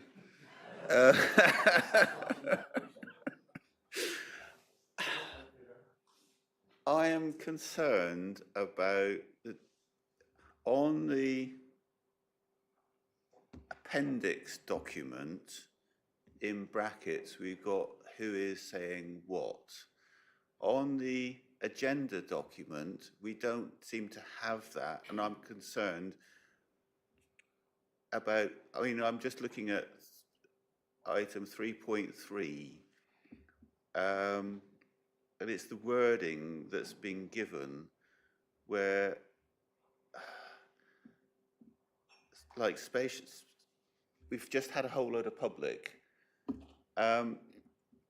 Is there some way that we can identify who is saying what in the wording of this agenda document? Because it's suggesting there's a, what am I looking at? Spatial strategy and settlement hierarchy, and also housing strategy. We're talking about overwhelming support for one thing, and it's like, well, is that the public or is that the developers? And this is what I'm concerned about, is this seems to, some things we seem to be contradicting ourselves in there and saying everyone's saying this and everyone's saying something else. It's like, but if you listen to who's saying what, yes, you got the developers saying one thing, and you got is there some way that we can show that this is what is being said rather than a general comment? Because it does seem to concern me, some of the things that are written in this agenda document. Thank you, Chair. There's three things I'll say on that before I come to Mr. Freeman. One, I had the same comment when I first saw these papers at Chair's briefing. Ed pointed out to me contemporaneously that developers, I'm not going to use the word I was going to use there, developers are the public. They're just a subset of the public. And three, that the appendix report here is part of the agenda. It's worth bearing in mind. Clearly, you've found it, Peter. You know, these documents have to be read together. Ms. Freeman, I believe I'm right in saying the summary report is what's actually going to go up on the evidence library as our reflection on the consultation. Is that right? And therefore, the document that's sort of the most public-facing version of this will be clear about where those comments have come from? Yes, so it's the appendix is basically the document that will form part of the evidence library. We're working on actually publishing the comments themselves as well. So the intention is to make those available, and then it will be completely transparent in terms of who said what. Obviously, private details being redacted as necessary. But as the chair said, I mean, we need to consider the comments, regardless of whether they've come from developers or the public or from whoever they've come from. Everybody's got their own interests in this process, but we need to consider all of the comments that we've received. In a lot of cases, I think it will be clear. So as I said, you know, in terms of the summary report, I picked out the point about that some parties had said we should be meeting the new standard method housing figure. So I think it's fairly clear that that's not residents saying that. That's the development industry in that area, which I tried to highlight in my presentation because I was conscious that had been raised. But that doesn't mean that we shouldn't consider those comments. We still have to consider and respond to those comments, even if they're not the views of residents. So I think it's difficult to go through and flag that up, but we have tried to do that in terms of the appendix, and you'll see in places there are comments which say, you know, developers, planning consultants, or residents, and that is the summary of the responses received that will go in the evidence library. Yeah. Can I come back with a second question? Quickly. Well, as you know, I've got a petition running wanting the targets reduced because, apart from anything else, we haven't got a hope in hell's chance of delivering the targets the government are setting. Will this council or this committee be willing to get in touch with our MPs and put across that question? Can they fight to get these numbers down to realistic figures? Because even central government, with their 1.5 million homes, seem to have dropped the time scale they want the houses built in because they've realised they can't deliver it. So we're still working to this ridiculous target, and that is why we're upsetting all these residents. So can we get in touch with our MPs and say, this is ridiculous, why are we doing this? Thank you, Chair. I think it's probably fairly safe to say our MPs already know that we think that, because we tell them quite regularly, usually whenever we speak to them about anything to do with planning. But I suppose I could send an email and remind them. So that's fine. I'll take that as an action. Thank you, Peter. Councillor Barlow. Thank you, Chair. Well, interesting on that point, of course. If you went back to them now, they'd have to drop them by 20% to get to the one we're actually targeting now anyway. So I think that's probably unlikely. To Ed, really, are you surprised? You've obviously done this several times before. This is my first time at this side of a local plan. Are you surprised by the amount of criticisms, especially from the statutory bodies that we've got on this? Or is it pretty much what you were expecting going forward? And also, just want to clarify for the members of the public that the final iteration of the plan will come to this committee in about September, and that's when that will be the final one. Any changes you're going to make, that's going to be the deadline for that. And a little bit of a statement, but just wanted to thank all the members of this committee, because I know what you're doing is almost impossible, and trying to keep as many people happy and the government at the same time. So well done, but don't forget the little bits that need changing. Thank you.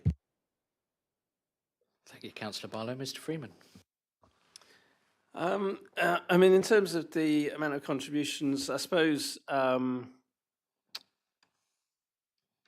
there's a couple of issues I suppose I'm surprised on, some not. I mean, obviously, I hadn't, for example, expected the Environment Agency to be objecting to us not having a water cycle study, because it's not a requirement to have a water cycle study.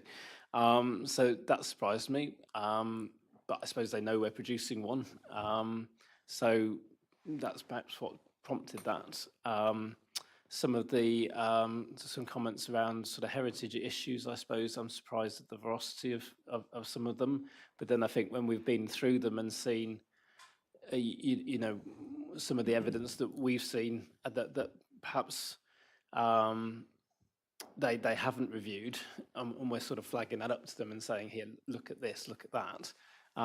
That's I'm hoping that's going to help to address some of those concerns. But there is some further work, particularly on some sort of archaeological issues, that further survey work that's needed. But a lot of that information already exists. So am I surprised by the comments? Some of them, but a number of them not really. I mean, we knew that there was some work that was still needed to be done in terms of stage 2 SFRA, for example. We knew there were some sites that hadn't been through that process because they were added in quite late. We knew we didn't have the water cycle study. We knew that the HRA required some further work. So no, in terms of the comments on those sorts of issues, that was expected. So no, not massively surprised, but yeah, there were a few things in there that I wasn't expecting. But you know, we will work through those issues. It's all part of the process and refining the plan and getting it to be the best plan it can be by the time we submit it for examination. But yes, in terms of the final iteration, and I need to pick this up with Wendy in terms of dates for committee meetings. But yes, I think we're still on track to have the final iteration before the committee, sort of late September, at the latest first week in October, so that we can launch the consultation in October. Can I, very quickly, one final point is once you stop this in 2027 and the plan is made and everyone breathes a huge sigh of relief, do you start again on the next iteration of the local plan?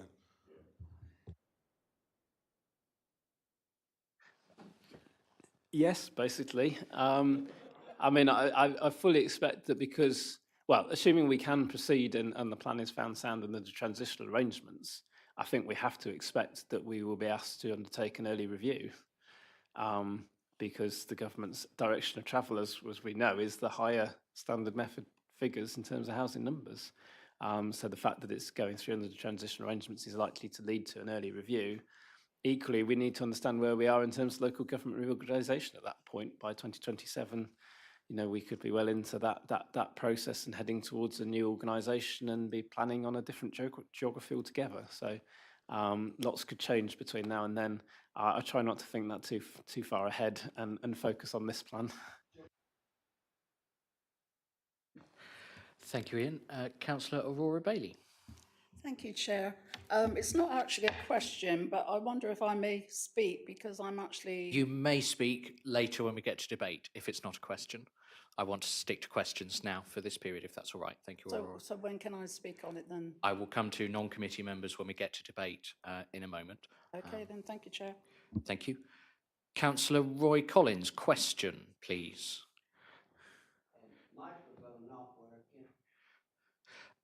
Okay, can we just leave Wendy to handle that quickly then? Wendy will sort you out. Roy, you don't need to go anywhere. He's going to...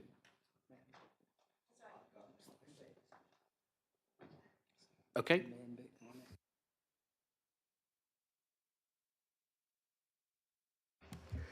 At a previous meeting last year, I asked that the public be notified, adverts be put in papers, etc., about the process of this procedure we're going through with this plan.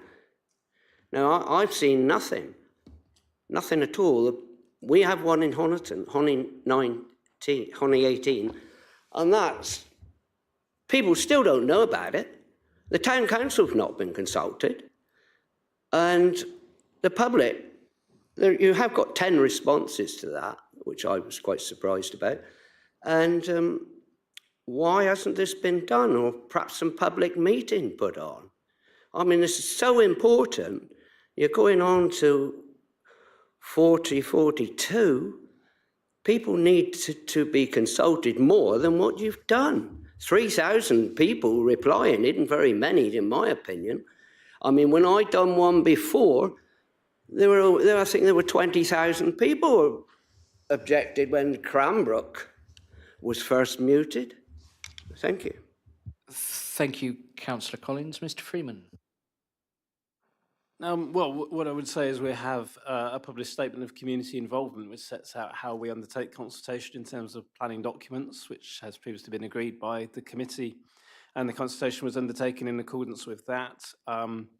I think when the committee considered the version of the plan for consultation, there was reference in the report to the consultation, how we were going to run that consultation, how that was going to operate. So that was all carried out in accordance with the agreement of the committee with regard to that. With regard to town and parish councils, I know we definitely wrote to all town and parish councils to highlight the consultation to them. So we definitely engaged with them and, as I say, carried it out in accordance with the instructions of the committee through the statement of community involvement and previous reports. Thank you, Mr. Freeman. Councillor Hookway, did you have any questions that you wanted to ask? Or? Yes, thank you, Chair. Just quickly, you have considered greenfield sites entirely in this plan. Are you intending to consider any brownfield sites?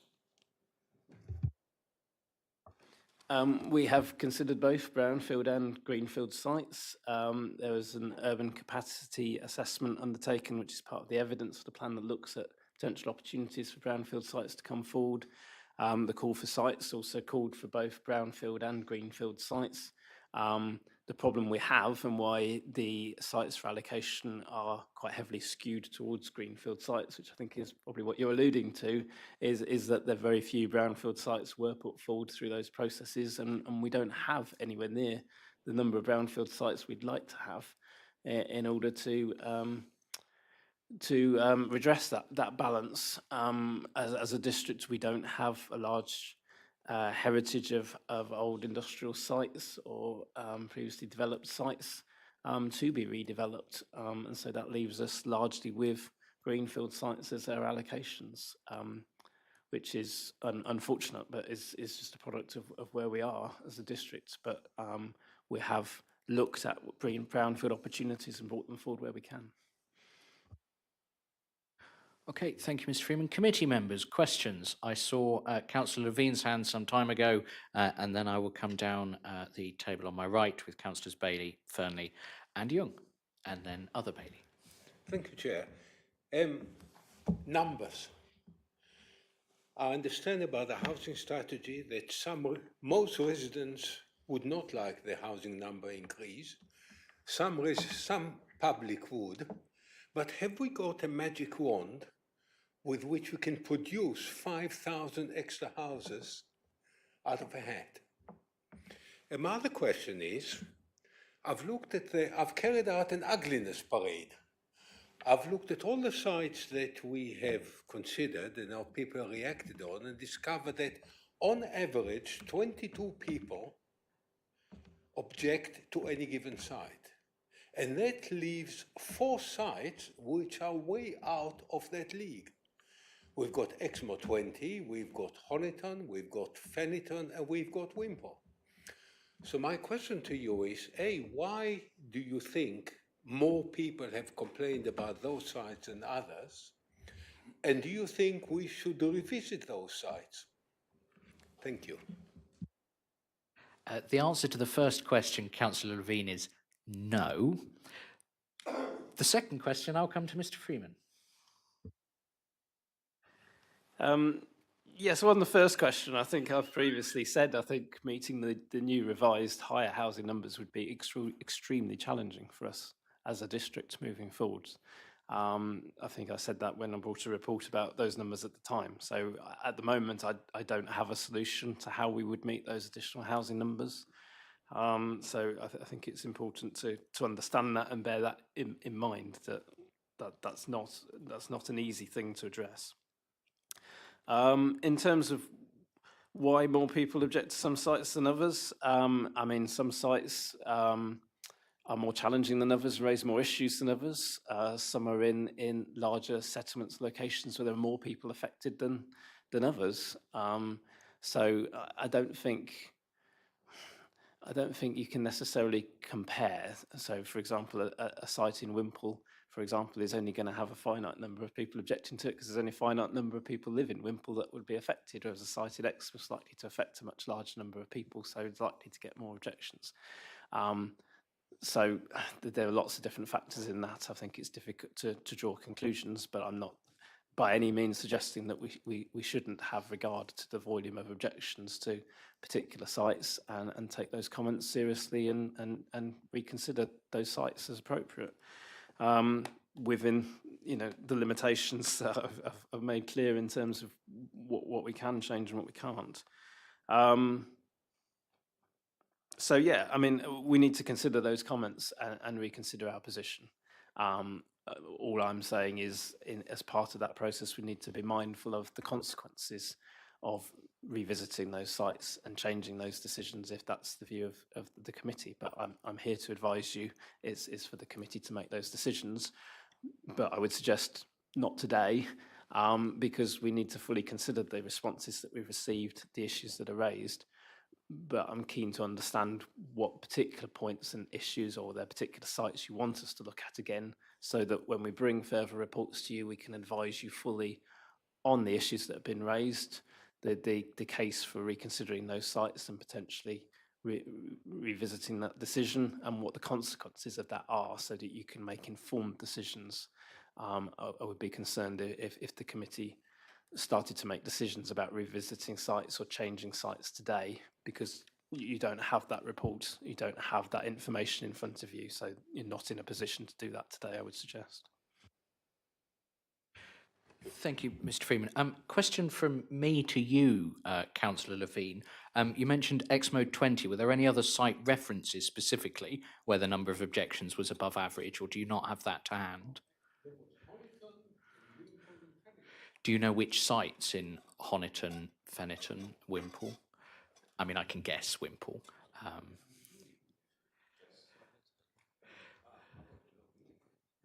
Maybe we'll come back to you, Councillor Levine, but I would be interested to know which sites in Honiton and Fenniton would be on that list. I then promised I was going to come down the right-hand side table, so we'll start with Councillor Brian Bailey, please. Thank you, Chair. I've got 2 questions. The first one is the spatial strategy settlement. It seems to me to be a little bit contradictory when it states that it's broad support for development in the West and main centres. Well, living in the West and one of the main centres, I am constantly approached by email and physically when I walk down the street this evening by people who say, no, we're not keen on this whatsoever. So my first question is, how did you determine that the people had broad support for this? And obviously with the people here today are demonstrating that they do not have broad support for this. So this seems to be a contradiction in your report to the actual reality and the fact. And the second thing is environmental protection. Now, Exmouth 20, for example, it's in the open countryside. It's right butting against the Pebblebead Heath. It's the left hand side of it is ancient woodland. Now, the environmental protection there seems to go against the policies of this council because if it was to be adopted, it's a disruptive policy. And the amount of carbon that's going to be produced by people driving an extra 3 or 4 miles via Budley Salterton and Knoll Hill roundabout to get to Exmouth, because the other alternative is St John's Road, which is a single track, very narrow and very bendy, not practical. And we've got Hallam Road, which is where the new road is being built. Is there a question here, Councillor Bailey, please? Well, my question is, I can't find that acceptable because it's going to extra pollution and it's going against. Councillor Bailey. Well, that's what I'd like to know anyway. Thank you very much. Okay, thank you. That's fine, Councillor Bailey. One question there for you, Mr. Freeman. Yes, so I think the question was about how did we determine that there was general support for the spatial strategy and settlement hierarchy. I mean, I think the answer is taking the responses as a whole. We've got, was it over 3,500 responses? Obviously, a number of them are from residents of Exmouth, and you may well be right. Perhaps the majority of residents of Exmouth don't agree with that, but the majority of responses overall felt that the strategy was acceptable. So in terms of focusing growth in the West End and main centres, that may well include many people who don't live in the West End and main centres. I don't know off the top of my head, but that is the outcome of the overall responses. Thank you, Mr. Freeman. Thank you, Councillor Bailey. Councillor Brown, you didn't put your hand up. Councillor Fernley, then. Thank you, Chair. It will be a question. This concerns me when you read the report, the volume of information that we don't appear to have. It seems quite overwhelming that all this information has got to suddenly be squirreled into this report at what seems like the 11th hour, having already made all of these decisions. So I'm concerned for the workload. Is it possible to get all of this in for the timescale you're talking about? And I thought you said that the water cycle study wasn't coming out till October. Yet you're saying that the plan has to be finished by September. Have I got that wrong? So through Chair, just on the last point, the consultation needs to go live in October, so we'll need to bring all of the final version of the plan for consultation and all the materials, the evidence, including the water cycle study, through the committee before then. I'm hoping that will be around the end of September. But looking at dates, I'm concerned some of the final meeting might end up being the start of October, depending on dates. So late September, early October, for bringing that through. Concerned by the workload, yes, I'm constantly concerned by the workload, but I mean, I'm reassured by talking to the team and talking to Matt only this morning that work is progressing on all of these work streams. Some of them do rely on consultants, as you've highlighted, the water cycle study, the air quality assessment on Pebblebed Heath, the transport study. So there are lots of moving cogs in this piece, but as things stand today, I think that timetable is achievable, and we need to move forward as quickly as we can to ensure that we're progressing the plan in accordance with the transitional arrangements while we still fall within those transitional arrangements. Obviously, the timetable will need to be kept under review each time we meet. I will try and update you in terms of where we are in terms of each of these different work streams. But I'd rather be working on an ambitious timetable that gets us through and the consultation out as quickly as possible. But will we as councillors, there's going to be, it feels like it's going to be a huge amount of work for us, which is quite overwhelming when we're doing something that we all care about and at the area that we care about.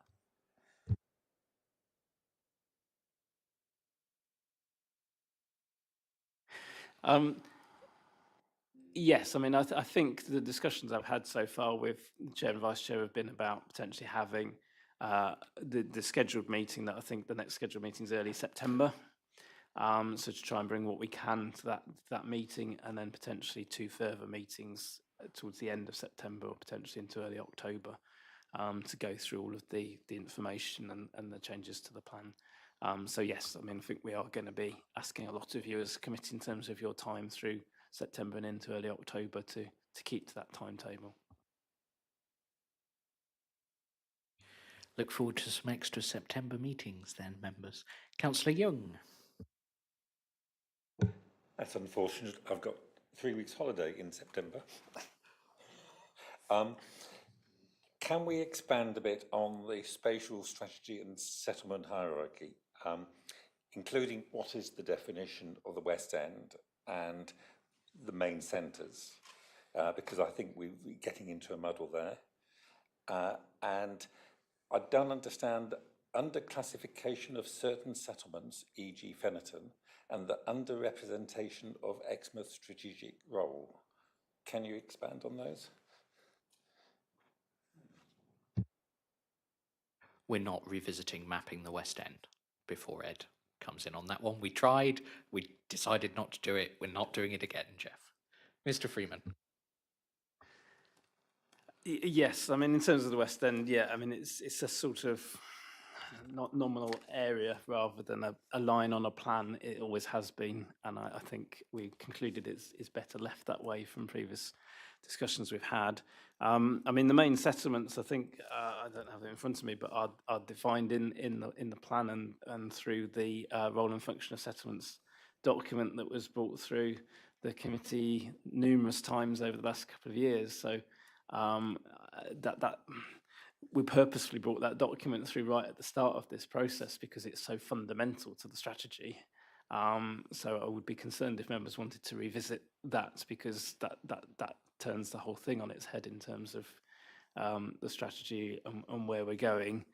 And while I appreciate some people don't agree with the strategy, the consultation shows that there is general support for the strategy of focusing growth in the West End and the main settlement. So I'm not sure the consultation responses even suggest that needs to be revisited necessarily. But I think you would very quickly get into the territory of substantial changes that would take us outside of the transitional arrangements if you wanted to revisit fundamental principles like that. In terms of the plan. Sorry, does that answer the questions? Yeah, I take it Exmouth is a main centre, but it's not in the West End. Or yeah. It's the main centre. It's the primary centre, but it's not in the West End. Yeah. So I just need to clear that one up. And also, can you just expand on under classification of certain settlements? Fennerton, I don't quite understand that, and under representation of Exmouth's strategic can't even say it, strategic role. No.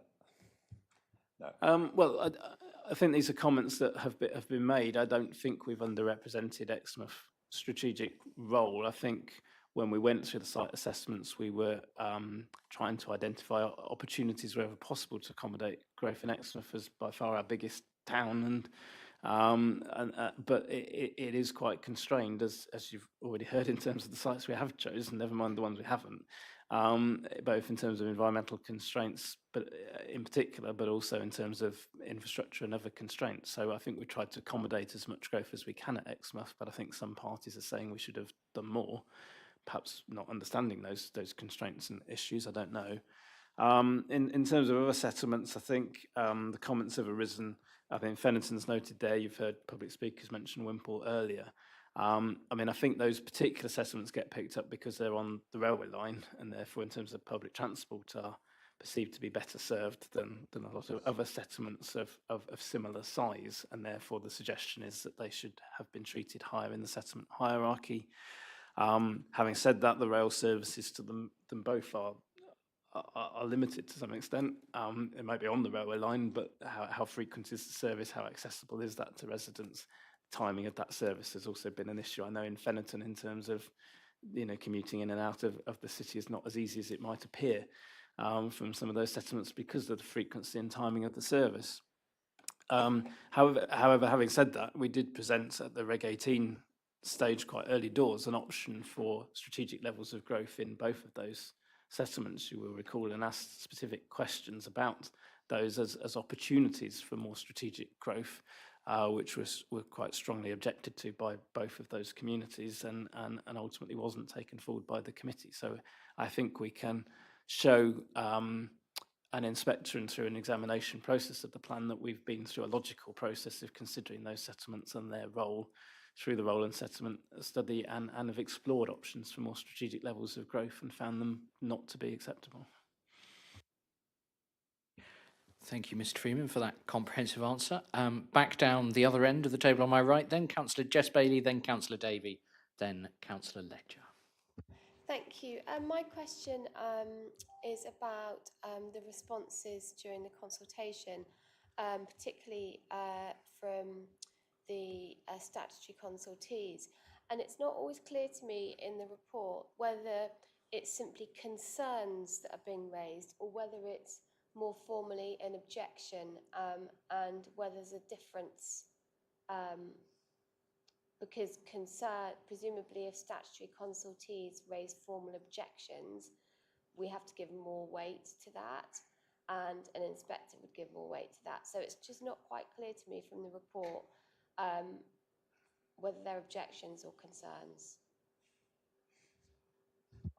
I think, to be honest, in most cases there are objections about the soundness of the plan. That's how we asked people to phrase their responses, but that doesn't mean that they can't be overcome. They're not saying necessarily that they're insurmountable, that they need reassurance on particular points, need to see further information, further evidence on certain points to reassure them before they can comment and more positively and say that the plan is sound.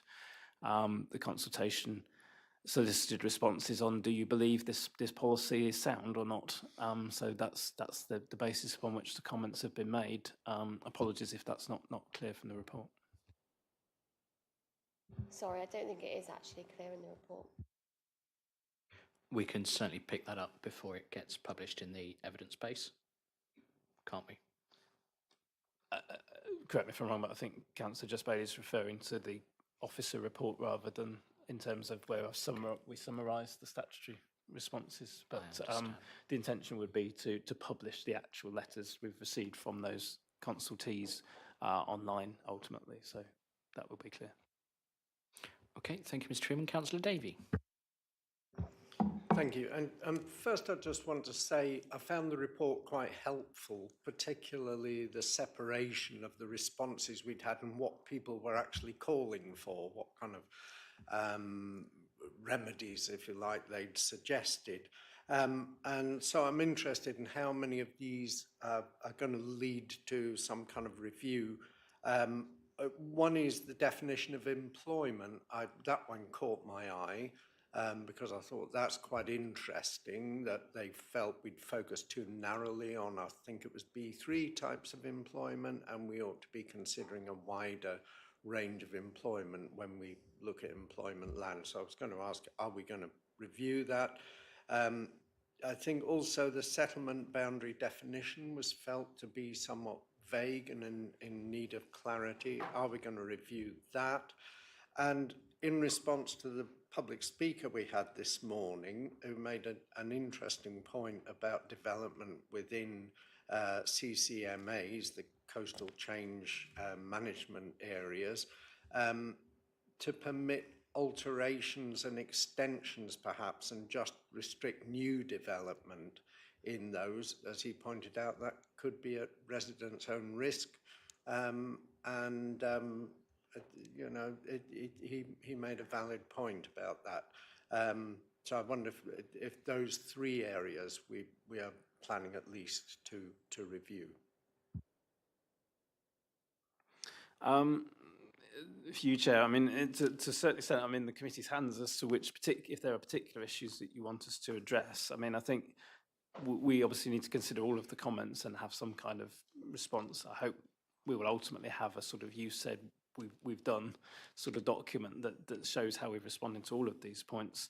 I mean, some of them are perhaps not that significant. You mentioned about the definition of employment. Yeah, we can certainly look at that. It's just a tweak of text if we did need to make a change there. Changing settlement boundaries, I think, is perhaps fraught with difficulties in terms of if we change the methodology, redrawing all boundaries, going through all of that again, and to what end. But we need to consider the comments that we've received and come to a view as to whether or not we would recommend any changes there. CCMAs, I mean, I did have a quick look at the policy earlier. I think it does permit extensions within the 50 to 100 year zone. I think it says extensions may be permitted. Perhaps we need to clarify that because may is putting some uncertainty there. So that's something we can certainly look at. Lots of those things I think are just little tweaks, perhaps, like, for example, the CCMA one is a good example. Do we just need to remove the word maybe and just say extensions will be permitted where appropriate or something? So things like that I think are minor. I think where I start to get concerned about making significant changes at this stage is where we start, you know, the implications of potentially taking a site out on the housing numbers and things like that. We just need to be mindful of and understand the cumulative impact of all of these changes in relation to the guidance. But ultimately, you know, I'm in your hands as a committee in terms of changes, and the plan needs to be sound fundamentally and the best plan it can be. Thank you, Mr. Freeman. Councillor Ledger. Thanks very much, Chair. Just to start with a point of information. So LIMP 01, WIM 08A, WIM 11, FEN 08, Artery 02 are all above average, but they have under 35 comments. And then you have Exmouth 20, which has 1,100, which is significantly above average. My only question is, under 5.5, Mr. Freeman, you say a substantive review. Can you define what a substantive review would be? A question we would only get from you, Councillor Ledger. Mr. Freeman.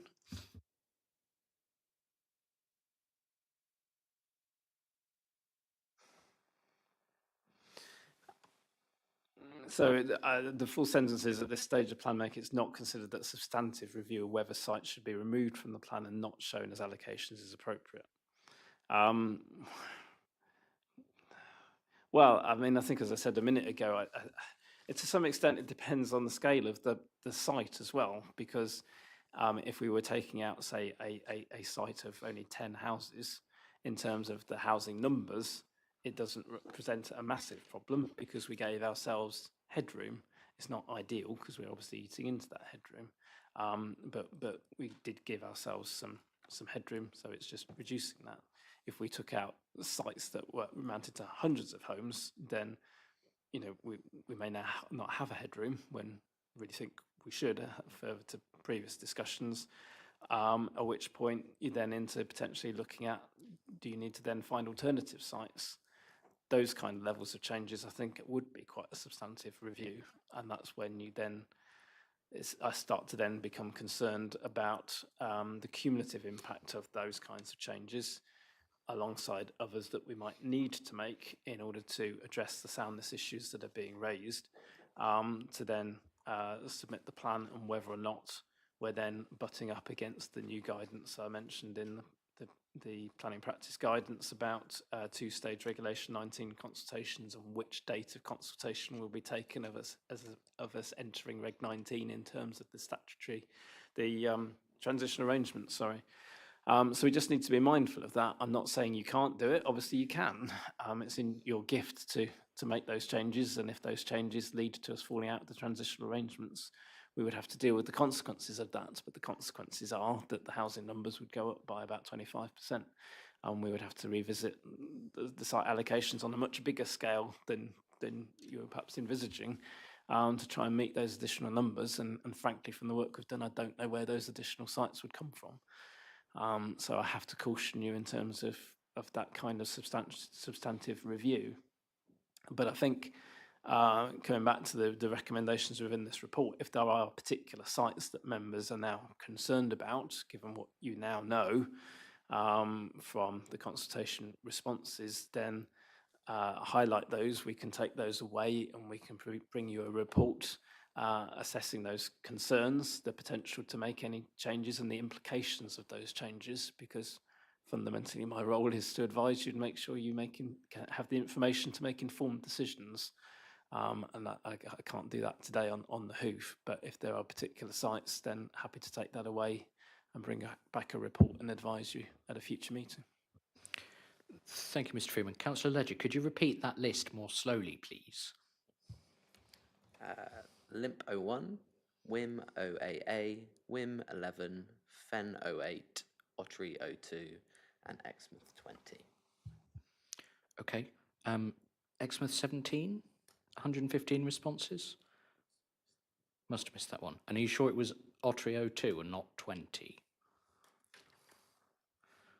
I don't see an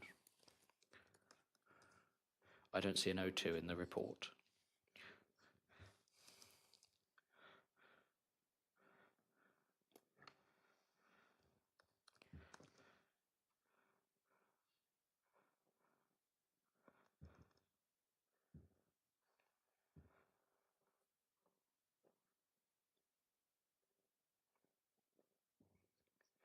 Not 02. Okay. Thank you, Councillor Ledger, for checking that for us. Okay, I don't recall any further hands with questions from committee. Thank you, Mr. Hamill. In which case then we are going to move to debate, and to start that off we have two statements to be read out from, just one statement to be read out from members of the authority, which Wendy is going to do for us, please. Thank you, Chair. This is from Councillor Matt Hall. I am sure the type of comments received about the proposed new local plan will not come as a surprise to any of you. There, in essence, is the core of the problem with how local plans are being handled. Yes, I am sceptic of how local plans are currently produced. Some of you may have even responded to my questionnaire that was sent to East Devon District Council 4 years ago when I was writing my dissertation on local plans being a failure in democracy. There are two ways in which a local planning authority can approach local plans. They can chase government numbers, or they can do what is now taught, that it's local plans that are the vehicle which should help build, enhance and protect local communities. If a local planning authority chases numbers, it is unlikely to ever bring their residents with them. I appreciate I wasn't elected when this process was started, and I haven't attended or listened to all of your meetings, but I have never heard mention the somewhat rule of the need X number of houses to get a new school, you need X number to get a new doctors, etc. If local plans started with the premise of what do communities need, then they are more likely to bring residents with you, as you would be providing for their needs rather than negatively impacting them. This is true of many places, including the site Exmo 20, where it would appear to be a large amount of housing to most residents, but not large enough to address financially the issues facing Exmouth. So instead of helping better people's lives, there is a fair chance of this plan exacerbating already known infrastructure problems, which other than other local plans, there is a little credible way of delivering the much needed and longed for infrastructure improvements. Too often people say that if you don't have a local plan or it's not up to date, this will lead to speculative development. But when Exmouth, for example, is facing development almost completely around its land boundaries, it is difficult for many to understand how the difference, let me start that again, sorry. Too often people say that if you don't have a local plan or it's not up to date, this would lead to speculative development. But when Exmouth, for example, is facing development almost completely around its land boundaries, it is difficult for many to understand and see the difference. East Devon District Council doesn't seem to be selling any benefits of this local plan outside the provision of affordable housing. And we could spend a long time discussing what is affordable. I am sorry to say that this is a plan that will please those in Whitehall, but will not help East Devon in the way that it could and should. This is sadly yet another missed opportunity. In conclusion, there remains all too often the concern that local plans are delivering numbers, not communities, which feeds the public perception that local plans focus too much on housing targets at the expense of community needs, leaving those communities feeling their voices are not being heard and the development is being imposed on them rather than to help them. While local plans are currently seen as essential for managing development and meeting housing needs, it's crucial to ensure that they are developed in a way that respects and understands the community character and needs, while making sure local people believe they are in a stake in and a proper role in the important decision-making process. Thank you. Thank you, Wendy. Members outside committee. Councillor, I'm going to start with Councillor Barlow this time, then we'll go Councillor Faithful and then Councillor Bailey. Thank you, Chair. I don't sit on this committee. I'm sort of glad I don't. We know that's not true. I just wanted to say, the time to choose the way you do a plan was 2 or 3 years ago when I first joined this council. You can't change it at the 11th hour. You are where you are. However, you've got to look at it as a district-wide thing, not just individual sites at this stage, in my opinion. And listen to the fact that should you change this and we go back, you're then going to be looking for Exmo 20, for instance, 5 more sites that size that you've got to find, plus the one if you're going to remove Exmo 20.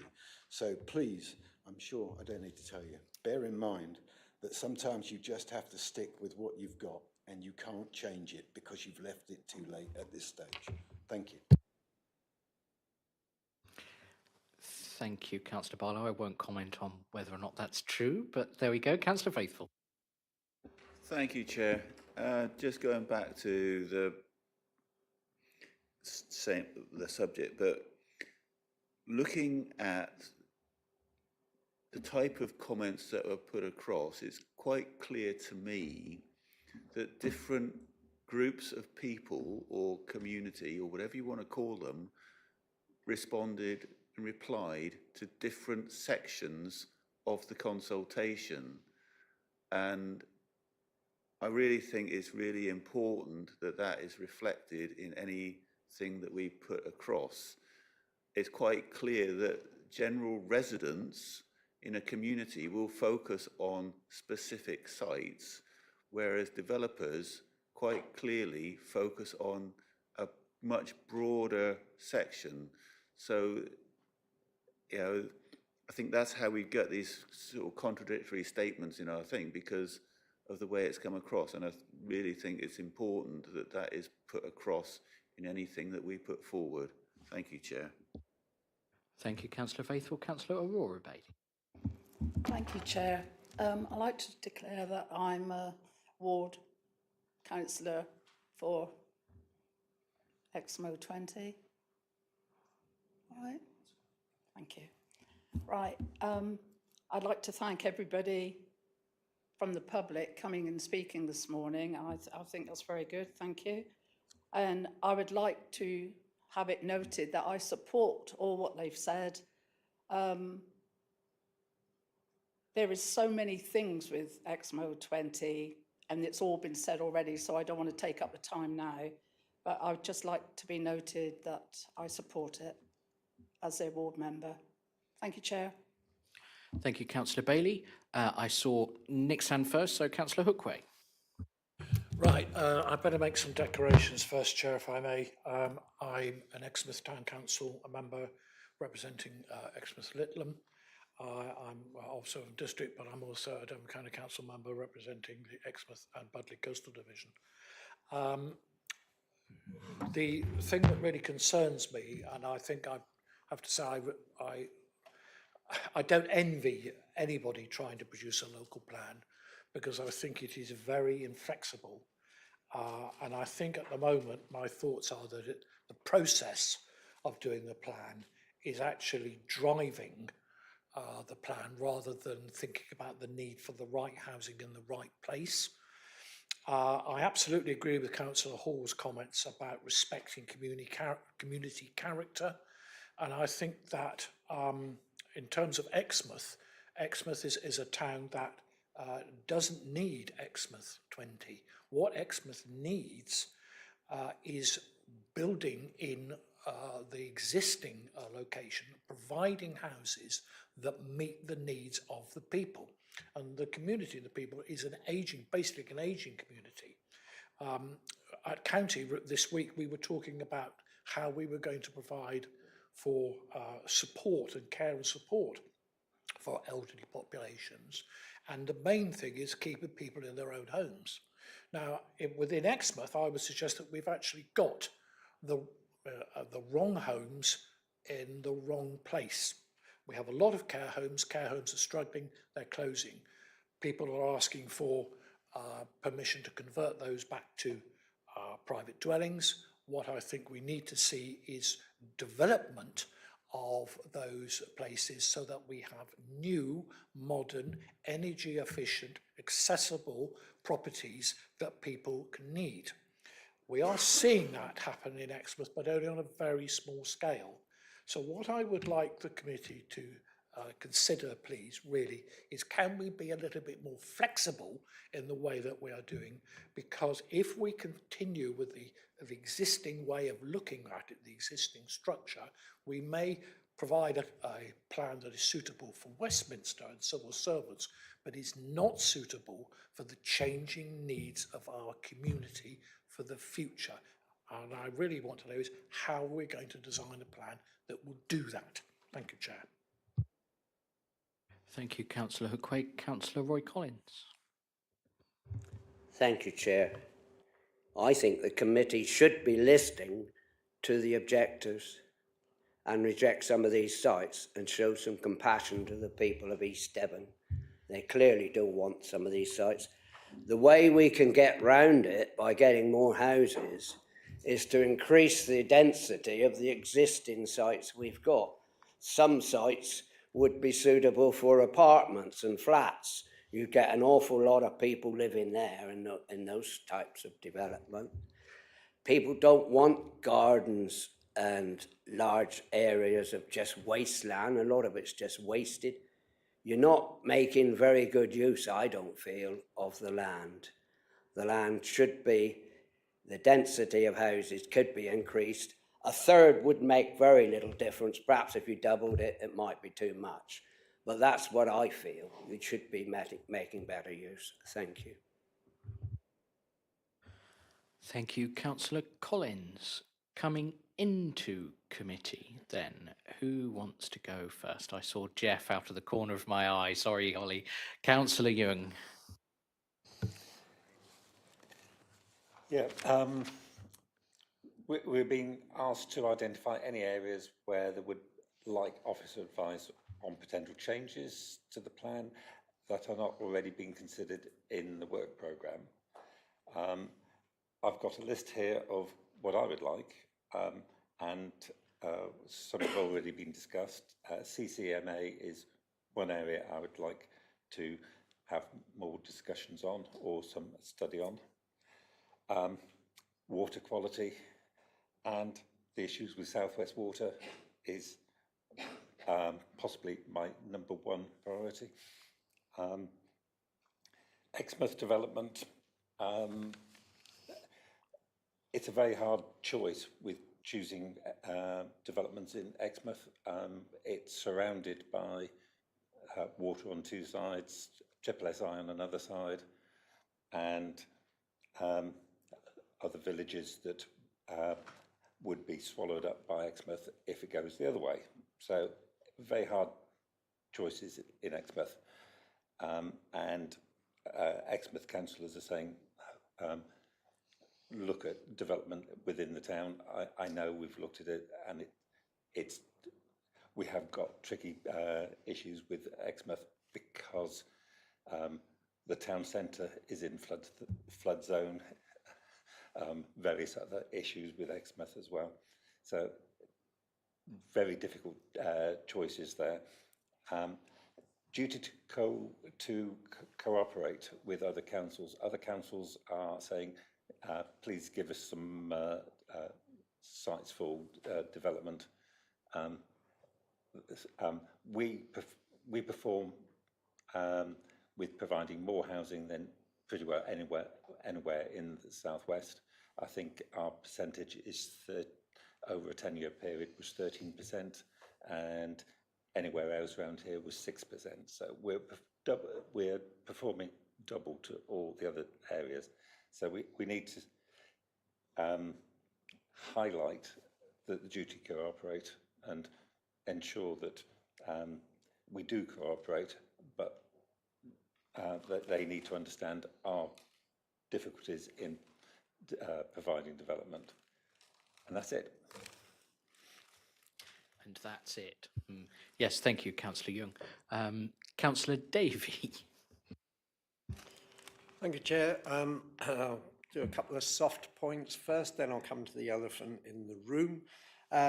So first point is about wind energy. I noticed Ed's points on the issues and actions there. So I do think maybe we could consider removing areas identified for wind energy and simply equate it with solar, with the same kind of constraints, impact on the landscape, you know, the visibility and so on, and apply the same criteria there. And I note the complications between the 2023 version of the plan, against which we will, the inspector will look at our plan, and the 2024 one, but I think the inspector would take the point that the goalposts have moved in that respect, and it would be nonsensical to apply too strictly the provisions of the 23 plan. So that's my first point. I think we need to look at that. Second point is one of the allocations we made, which I recall making, was the site of Exmouth Police Station in the middle of Exmouth, which we thought was a lovely sustainable location for some relatively high density housing. We thought more could be fitted on there than this was suggested. And I've now seen an application for a new police station on the site. So we've lost that one as far as I can see. So that is one that we are going to have to find another way to provide those houses. There wasn't a huge site, but it was a brownfield site, Councillor Hookway. And now I'm going to come to Exmouth 20. I take Ed's point that he doesn't want a substantive review of the sites in the plan, but there clearly are some that have raised a huge number of objections, and I think we have to take account of that. My recollection is that Exmouth 20 wasn't put forward by officers, and it was councillors who persuaded them to look at it again because we felt it was an alternative to the sites to the west of Hullam Road, the northwest of Hullam Road, which did seem to us incredibly unsustainable. The point has been made about sustainability and the distance from Exmouth town centre, and that is a point I've frequently made, that although Exmouth is a sustainable location, depending on where you are, the further out you go, the less sustainable it becomes. And I have said there are parts of Exmouth that are probably closer to Lympstone than that Exmouth town centre. I mean, we do sometimes measure from the parade of shops at Brixington, and we do have to remember that there are smaller pockets of services provided, but the point was made about Exmouth train station. I'm a 25-minute walk from Exmouth train station, and I would regard myself as almost living in the centre of Exmouth, about a third of the way up Hallam Road. So there are issues there. There's also, and I think very importantly, the proximity to the national landscape, and particularly the Pebblebed Heaths. And I notice the very first point in the issues and actions is to review allocations within or adjacent to a national landscape. So I think that officers have understood that we may need to review those in the light of changed guidance on how we approach national landscapes. So I would like to suggest that we do review Exmouth 20. I think I won't say 1,100 people can't be wrong. Well, I won't even quote the last election.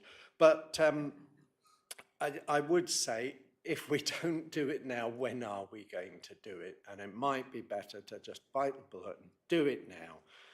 I think we need to show that if people are going to make objections, that we either show that those have been heard and we have taken action on them, or we come up with a robust reason why we feel that those objections can either be overcome or that for various reasons they don't have validity. But I do think that we have to have a good hard look at Exmouth 20. Again, I'm not saying take it out, but I do think we need to consider all the issues that has thrown up and the large number of objections that it's attracted.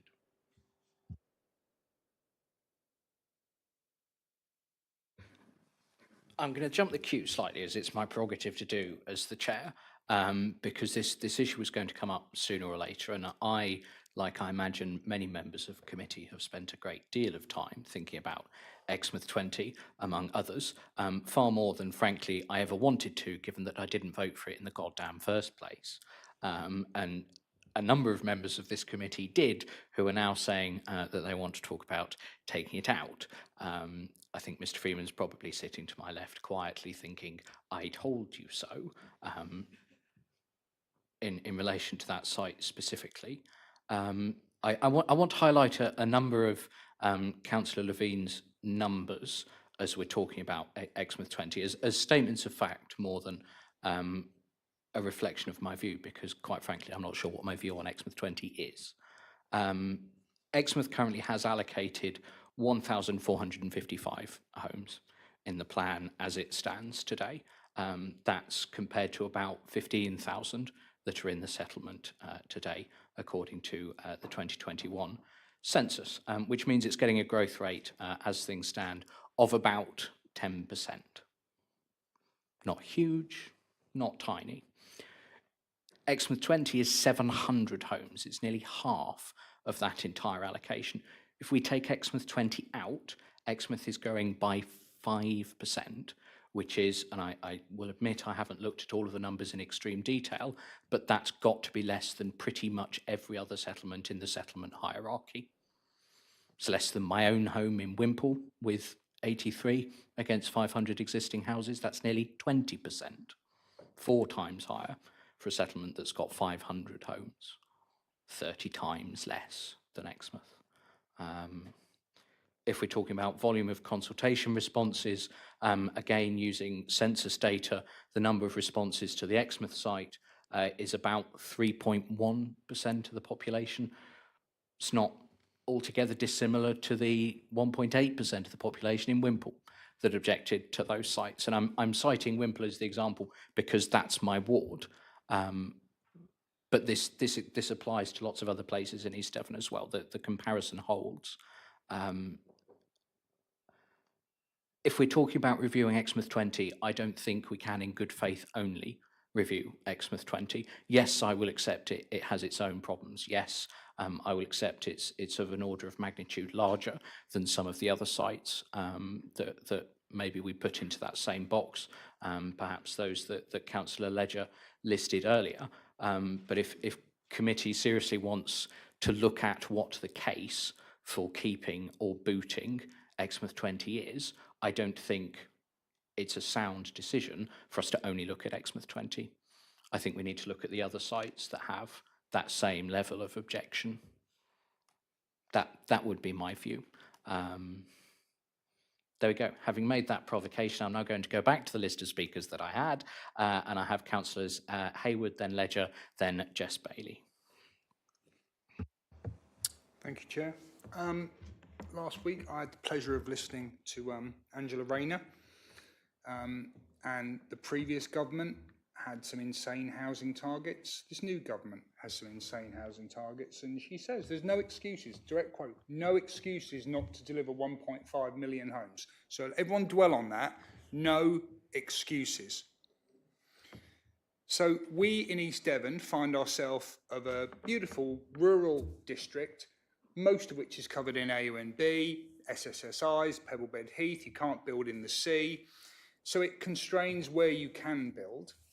And I really don't want to have to go back to my own parish, and it always ends up being quite parochial, my own part of the patch, because Axminster's done its bit. You know, we've heard from Wimpole earlier, and I appreciate, Chair, that's your patch, having 80 homes, you know, potentially an extra 160 cars moving through Wimpole. Well, Axminster has grown by 50%. It hadn't saved our high street, hadn't reduced antisocial behaviour, it hadn't brought economic prosperity, and now this plan is proposing another 1,500 homes, another 3,000 vehicles. It took me 20 minutes to travel from one side of Axminster to the other to get here today. 20 minutes to move about half a mile. Now, 1,100 comments on Exmo 20, and to be fair, I don't see any one of those comments commenting about 11 or 1,500 homes in Axminster. It's always parochial. You don't like it. I don't want 1,500 extra homes in Axminster. The local development company has already mothballed one of its sites because it can't sell the houses it's trying to build. It just stopped building. So what insanity, we talk about doing the same thing over again, makes you think that by building another 1,500 homes that no one wants in a town that's already constrained and creaking at the seams and almost feral in terms of antisocial behaviour, which I spend every day of my working life dealing with, needs another 1,500 homes. But the person in charge at Westminster is saying there are no excuses. And if we do not proceed under a plan, and Councillor Hall's statement was exactly spot on, and every speaker here has been spot on today, but we don't have a choice. We can write letters to ministers, we can issue petitions, it will make not one jot of difference.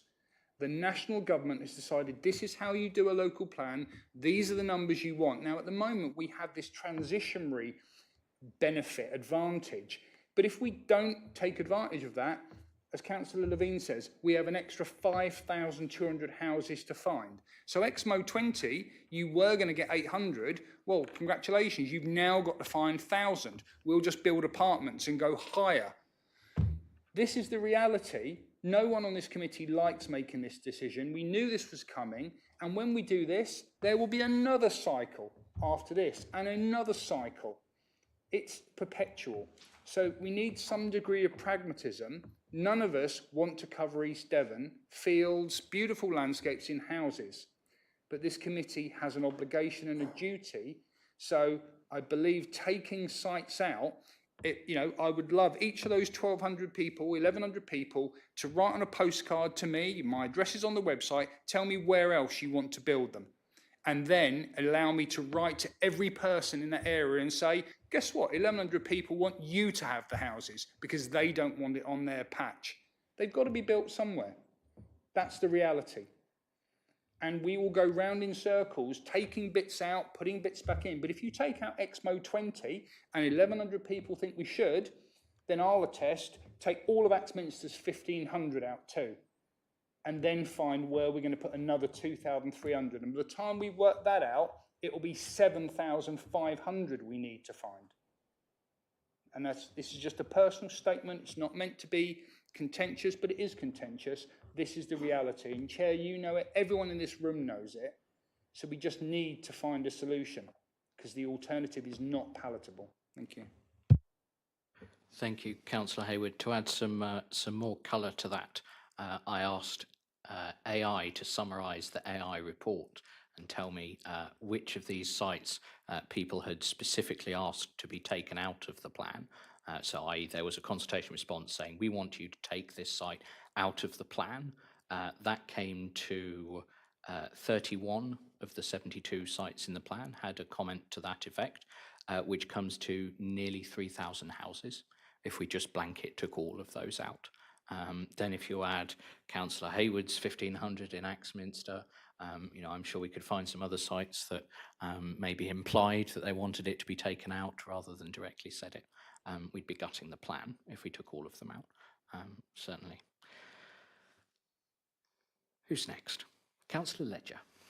Thanks very much, Chair. I don't really know how I can follow that. I think we spoke about earlier that we're going to just move straight on into, once we've completed this plan, we're going to move on to the next plan. I don't think that's the case. We've got local government reorganisation coming down the track. This is probably East Devon's last local plan. This is probably the last local plan that will be decided by us members that are actually physically local to the location. The next local plan will probably be decided by people, well, possibly North Devon, possibly West Devon, depending on how it all gets split up. So we do have a duty, I believe, to get this right and to discuss every matter that we feel necessary. And I think all of the councillors on this committee have a fault in the matter that Exmouth 20 is where it is at the moment. I think most of the people in this room can attest and say, yes, this isn't an ideal site and it shouldn't have been included at the time.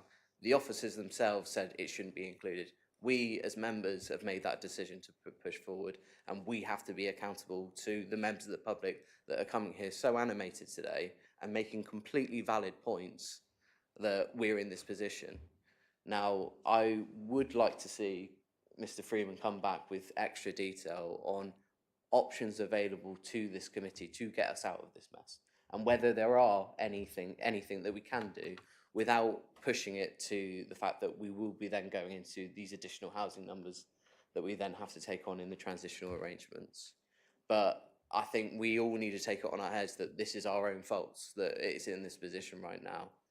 And I'm more than happy to stick my hand up and speak to people and say, this is the fault of the committee, that we're in this position, and we need to try and see what we can do to rectify it. Completely taking on the points of Councillor Hayward that the housing will need to go somewhere. I think the difference with XMO 20 is that it's not a recommendation from officers to move forward with the site. It wasn't even a secondary site in its entirety. But then do we need to take another look at all of the sites that we put in against the advice of officers? Happy to recommend that, Chair, along with the recommendations. Okay. So that's a proposal which triggers some constitutional requirements. Can you be clear about what exactly you're proposing, please, Councillor Ledger? So I'm happy to take on the comments of Councillor Young, Councillor Davey, and as well as the comments that you made earlier, Chair, that you would like it to be wider to the list that was related earlier. I don't know how to word that into a coherent sentence that would be good for a proposal, and I will look to Damien to help me out with that.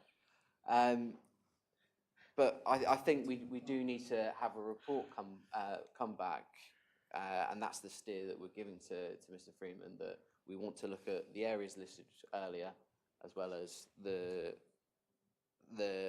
sites, the Limpo 1, Wimpo 8, Wimp 11, Fenny 08, Ottery 20, Exmouth 20, and Exmouth 17, because I can't seem to know the difference between 15 and 115 comments.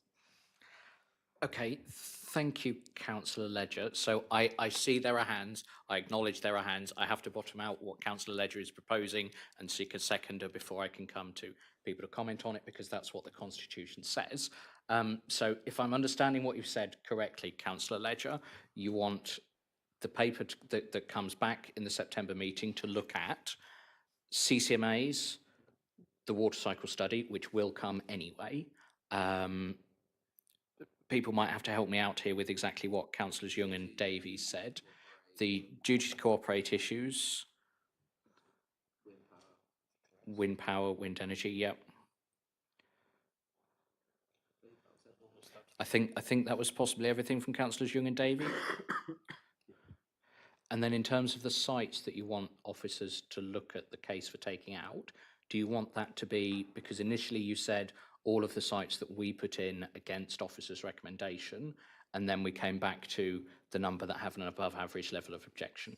So the number that have an above average level of objection, which is for the benefit of the tape, Exmouth 20 and 17, Wim 08 and 11, Fenny 08, Ottery 20, and Limpo 1. Have we captured that, colleagues on my left? Okay, so we know what is being proposed, at least. Does anybody wish to second that? Mr. Hunter looks like he wants to say something. Well, Chair, to be honest with you, I was going to suggest a 5-minute break whilst Councillor has a think about exactly how he wants to word his proposal, and everybody else can have a moment to nip to the loo, perhaps. I'm not just thinking of something off the top of my head. A proposal's been made, so I do have to seek a seconder. Is that wanting to second, Councillor Bailey? Yes, please, Chair. Okay. Do you want to say anything? I'd just like to say I agree with Dan and Ollie and Jeff, and a lot of the residents from Exmouth have come to, I feel, as an Exmouth councillor, I ought to support them. So I do agree. Okay. Thank you, Councillor Brian Bailey. I've had a number of hands go up. There has been suggestion to my left. We have been going now another hour and a half. Do we want to keep going and bottom this out, or take a break for 5 minutes? 5 minutes. We'll return at 5:02. Bear in mind, members, you can't talk about this during the break.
Okay, thank you, members. Oh no, we don't have Damien.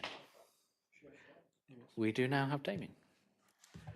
Okay, thank you, members. Councillor Ledger, do you have a wording for us, please? Do, Chair. So point 1 will be as listed in the committee report and remain. And then point 2, it will just have the amendment of the following wording added to the end of the recommendation. So it will state that these areas are as follows: the water cycle study, CCMAs, duty to cooperate, wind energy areas, and the sites LIMP 01, WIM 08A, WIM 11, Fenny 08, Ottery 20, Exmouth 15, Exmouth 20, and any further sites that officers feel that should be brought back. Did you mean Exmouth 17, not Exmouth 15? Thank you. I will get these numbers right at some point, Chair. I think we have the list well established on the tape by now. Okay, so that is the proposal as it stands. Councillor Bailey, are you still happy seconding that? Certainly, Chair. Thank you. Okay, thank you. We will come to debate on those now. I know Councillor Hayward has to leave imminently, so I'm going to come to him first. I've got nothing more to add, Chair. Okay, thank you. I saw Councillor Fernley's hand. Thank you, Chair. Could you just repeat the last line of, did you say, and officers?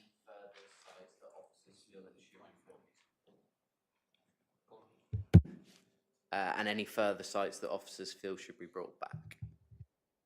Thank you. That's better than before, because there would be no Broadcliffe resident that would not want me to talk about the objections that we've had to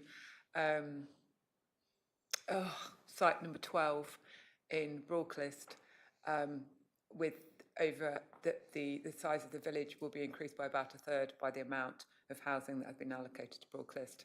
I am really surprised that there were such a few number of objections in this consultation, considering over 30 people turned up at the local parish council meeting to discuss this site recently.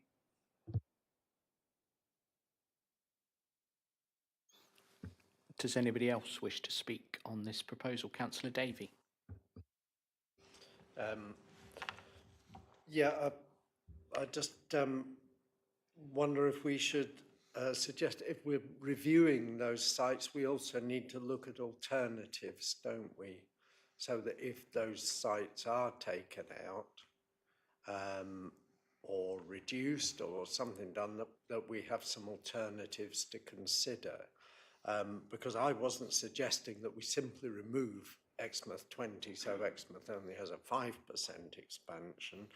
I think we need to look again at some of the sites in Exmouth and reconsider whether they perhaps are the least worst option after all. I wanted to talk about the number of objections as percentage of population as well. And you made a good point about that, but you know, the number of objections you have in Wimple, in a small village like that, it could be that everybody feels they are somehow impacted by a single development because of the extra traffic, the pressure on services or whatever. Not everyone in Exmouth is particularly bothered about Exmouth 20. Probably a lot of people are not aware of it. It won't actually affect me. Although I'll probably get some more traffic coming down Holland Road, which will make it even more difficult to get across on foot. My point is that if we're going to review certain sites with a view to removing them from the plan, then we are going to need some alternatives. Because the point has been made very well by Councillor Hayward that we can't just ignore the government targets and the government are not going to budge on that. And we have so frequently attempted to make the point to them that it was unfair, the amount of housing we were being asked to provide, and it has fallen on deaf ears.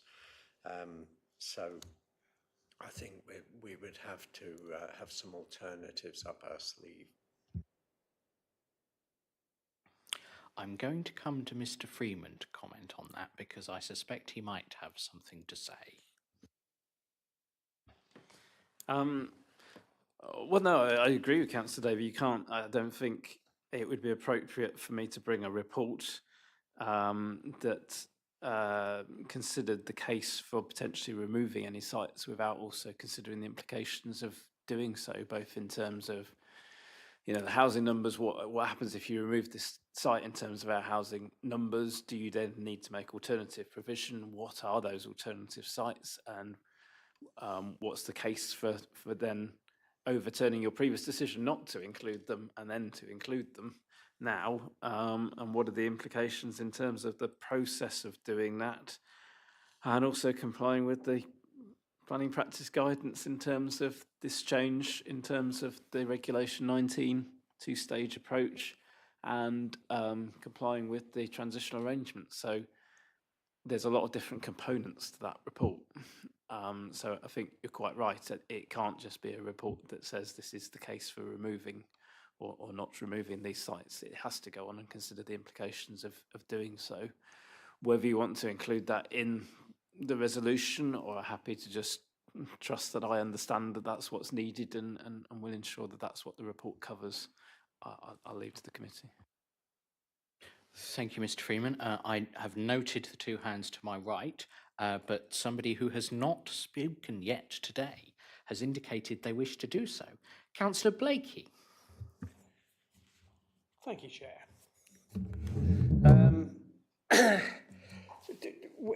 We are obviously in a very uncomfortable position here, and we are having to deal with something that none of us want to see happening. I don't believe there's anybody here that wants to see this level of development in East Devon, but we have no choice. If we don't make a plan, if we don't decide what we're going to do, then the decisions will be taken away from us. We all know that. I have a question for Mr. Freeman. I'm not sure whether this is possible or not, but the sites that we are about to reconsider, and maybe some others as well, are we able to allocate a priority to them so that we can identify some sites, maybe all of those that we're about to reconsider, as being developments of last resort? That when they are put out, that we make it clear to developers that these can only be developed towards the end of the plan period, and that they can only be developed if at that time there is still a government requirement to deliver, and that there is a market for those properties. Is that something that is feasible and could be included in the plan? I think the short answer is no, not really. I mean, I think once a site is allocated in a plan, you're basically accepting it's appropriate for it to come forward, and that's what you then expect will happen.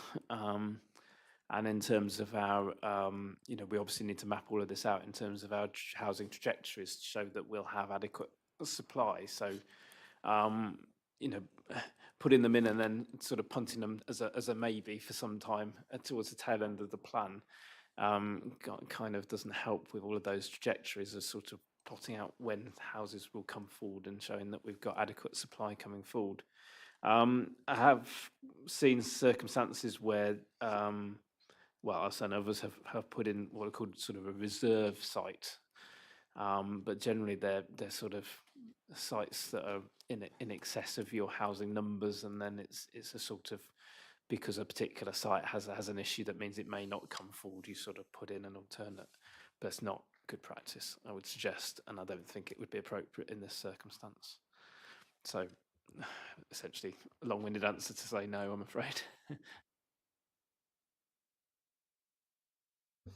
Thank you, Mr. Freeman. Councillor Ewing or Fernley. Okay, thank you, Chair. Oh, my head's spinning. I think, like everybody else, feeling the choices are so difficult here.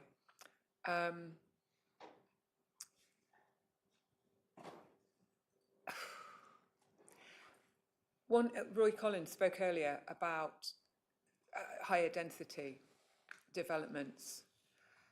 I've spoken about this at previous committees. I'm not sure we've ever had anything formally written to us about why we don't go ahead and encourage more, or I don't know how you say that these places have to be more dense. I know we want people to live in nice places, but the rest of the world seems to manage to have denser places to live, which would save some of our land and our beautiful area. So, you know, is that something that can be thought of, or can it be explained to me why we just never do it?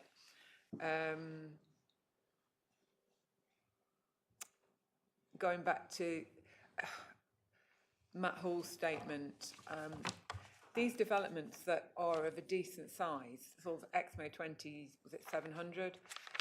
From my own experience of living on a new development, these bring all the problems of where are the kids going to go to school, where are the doctors, and we're just making the area that we live in worse by not having the services close by. So yeah, I'm in turmoil about all of these decisions. So how can we build higher and more dense?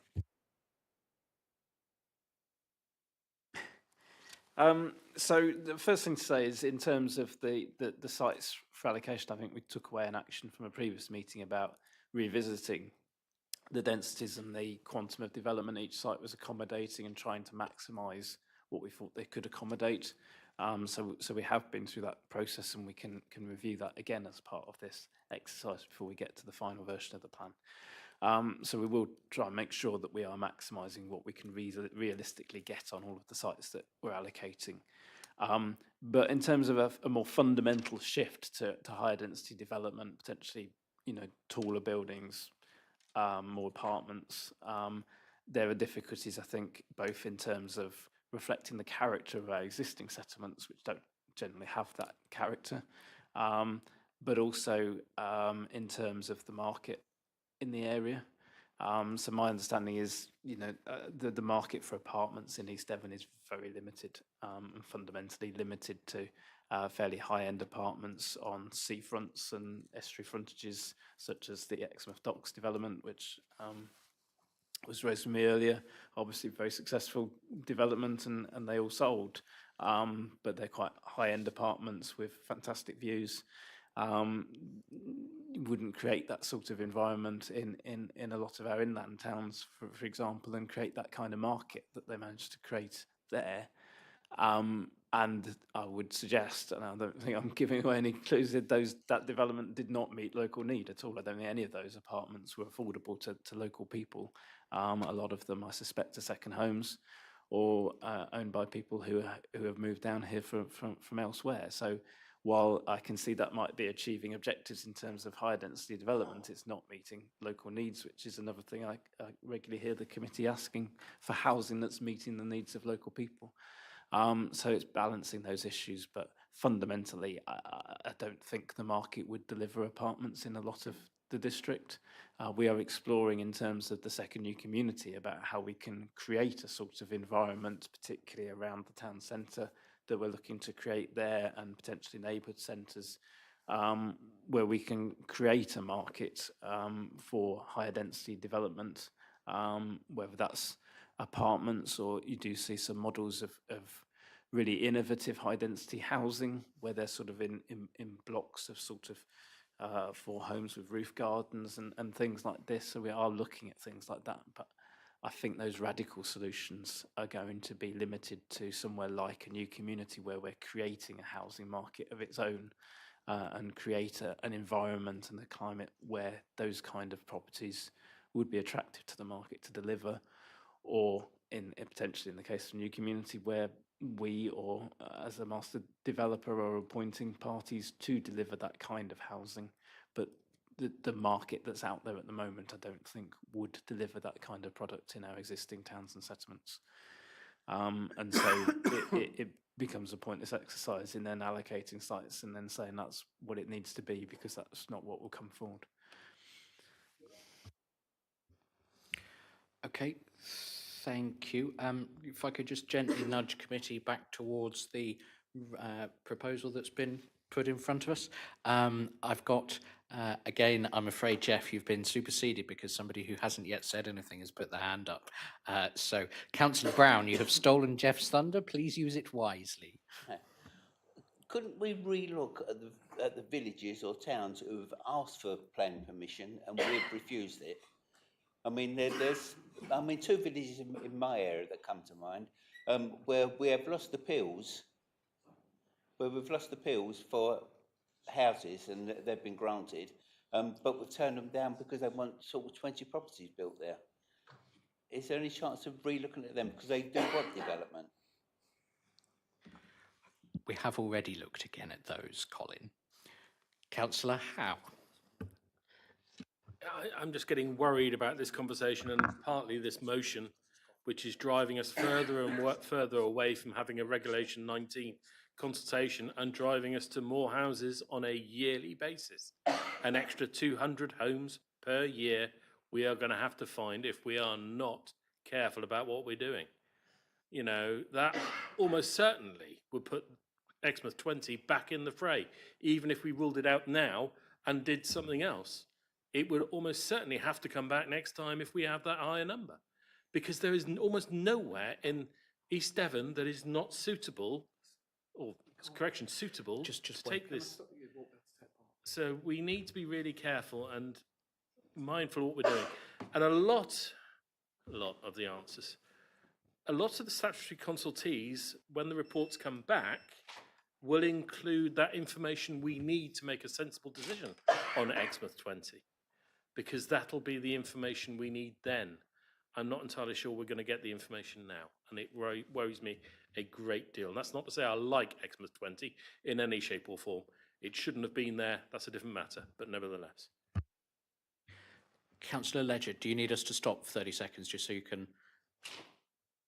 Okay, there we go. Thank you, Wendy. A creative solution. Mr. Freeman, did you want to comment on what has just come up at all? Or shall I just continue with my list? Just continue with the list. Yes, boss. Councillor Young.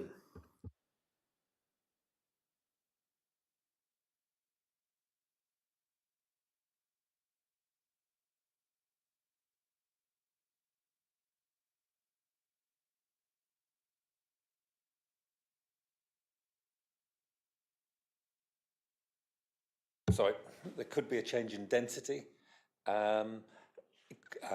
change in numbers, reduce in, now, not develop the whole area, but part of the area. Alternative accesses could be looked at. But taking Councillor Howe's issue, we have to consider the consequences of what we're doing, because what may come forward is there are sites that haven't been allocated in the local plan, and I know developers are keen to promote those as well as. So if we don't get a plan out there quickly, those sites that we didn't want will be coming forward anyway. Indeed. Members, does anybody else wish to speak on this resolution? Go on then, Roy. Please, can you add Honey 18?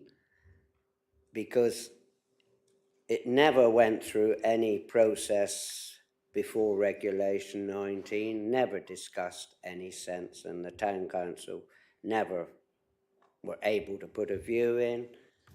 Please, can you add that to the list? Thank you. I will pause to see if anybody wants to suggest that amendment.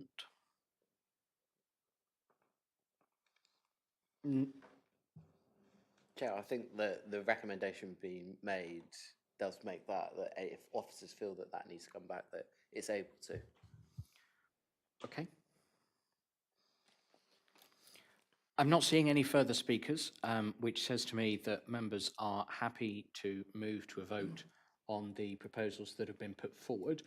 Just to make sure that everybody is clear what is being voted on, I believe, and perhaps Councillors Ledger or Mr Freeman, not Mr Freeman, Mr Hunter, could confirm that the proposal in front of us is the two recommendations as written in the report, with extra wording on the end, which Councillor Ledger can reiterate for us, please.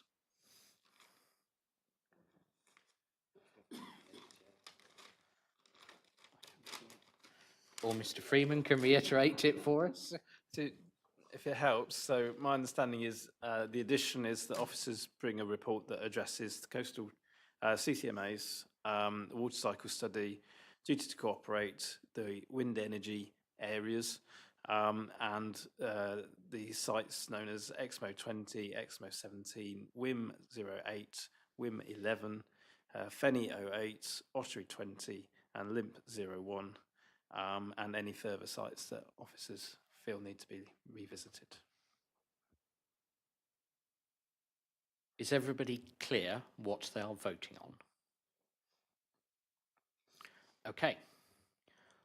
All those in favour of that resolution, please.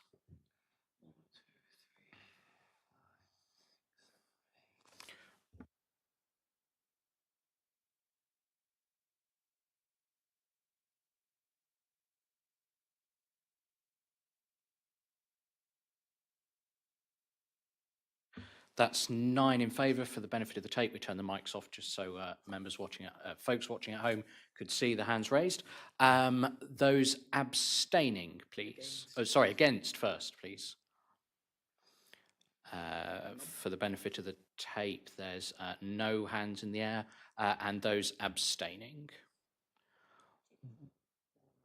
Two abstentions, sorry, yes, Councillor Howe on my right does exist. I promise I haven't forgotten you, Mike. Okay, so that proposal then is carried, which brings us to the end of agenda item 7. So we come then to agenda item 8. A nice quick report for us, please, Ed. Well, thank you, Chair. This report follows on quite naturally from the previous one in terms of obviously having now considered the revised work programme that would take us through to the second Regulation 19 consultation. The local development scheme sets out that formally within the LDS format and also looks at the dates beyond that in terms of the submission of the plan through to adoption. So members will be familiar, we've brought local development schemes through a number of times before. This is the formal work programme that we have to publish. So the report is simply asking members to agree the updated version that reflects the previous report in terms of the work programme moving forwards. Thank you. Thank you, Mr. Freeman. Are there any questions? No, in which case I will move the recommendations as they are shown in the report from the chair. Does anybody wish to comment on that? No, in which case then all those in favour, please. That's carried unanimously. Agenda item 9, Mr. Freeman. Thank you, Chair. So this is the urgent item, which is the minutes of an additional meeting of the Community Infrastructure Levy Working Party, which was held over Teams on the 3rd of July to consider a revised project and seal bid from Exmouth Rugby Club. So members may recall at your previous meeting of this committee, you considered the seal bids, and one of which was for the Exmouth Rugby Club for a new changing facility to accommodate changing requirements at the club, and I think particularly the need for additional women's changing facilities. What's subsequently come to light since you agreed to support that bid with an award of £100,000 is the rugby club have come back and said that actually they're now looking to do something slightly different and renovate an existing building to provide the additional facilities rather than build a new facility.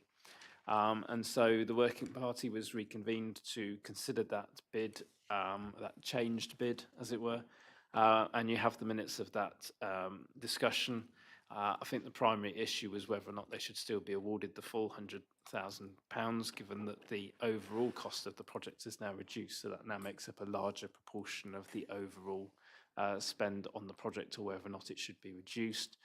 There was also, as I understand it, discussion about VAT on the project and whether that could be reclaimed. So the recommendation to Strategic Planning Committee was that £100,000 be awarded in principle to Exmouth Rugby Club, with this sum to be reduced to £67,000 if it can be evidenced that the VAT on the project can be reclaimed by the club, which is something we need to investigate further. But I think the recommendation covers both eventualities, so we would be clear as officers how to proceed if members are happy with that. So ask members to consider that recommendation from the SEAL Member Working Party. Thank you. Thank you, Mr. Freeman. Any questions on this paper, please? Silence will fall. Very good. Councillor Brian Bailey. I'd like to recommend approval for this, Chairman. Okay, thank you. Does anybody wish to second that? I see about 7 different hands, but I saw Paula's first. What's actually the recommendation here? Is it just to accept the minutes of the SEAL Working Group and recommend? Yeah, that's a good point, Chair. I mean, I think we've only got the minutes here, but it actually needs the resolution of Strategic Planning Committee to agree the award of the funds. So not just to agree the minutes, but to agree the recommendation of the SEAL Member Working Party to award £100,000 to the project, the revised project at Exmouth Rugby Club, with this sum to be reduced to £67,000 if it can be evidence that the VAT on the project can be reclaimed by the club. Okay, so Councillor Bailey, are you happy to propose the recommendation as it's reflected in those minutes? Yes, I am, Chair. Thank you very much. Thank you, Councillor Bailey, and happy to second that, Councillor Fernley. Is that what you need for the purpose of understanding what we're voting on, colleagues? Everybody happy? Yep. Okay, in which case then, all those, does anybody want to speak on that proposal? Should check myself. Okay, in which case then, all those in favour, please. That is carried unanimously. Did you put your hand up, Kevin? You didn't. Okay, those against and those abstaining, 1. Okay, thank you very much, members. See you next time.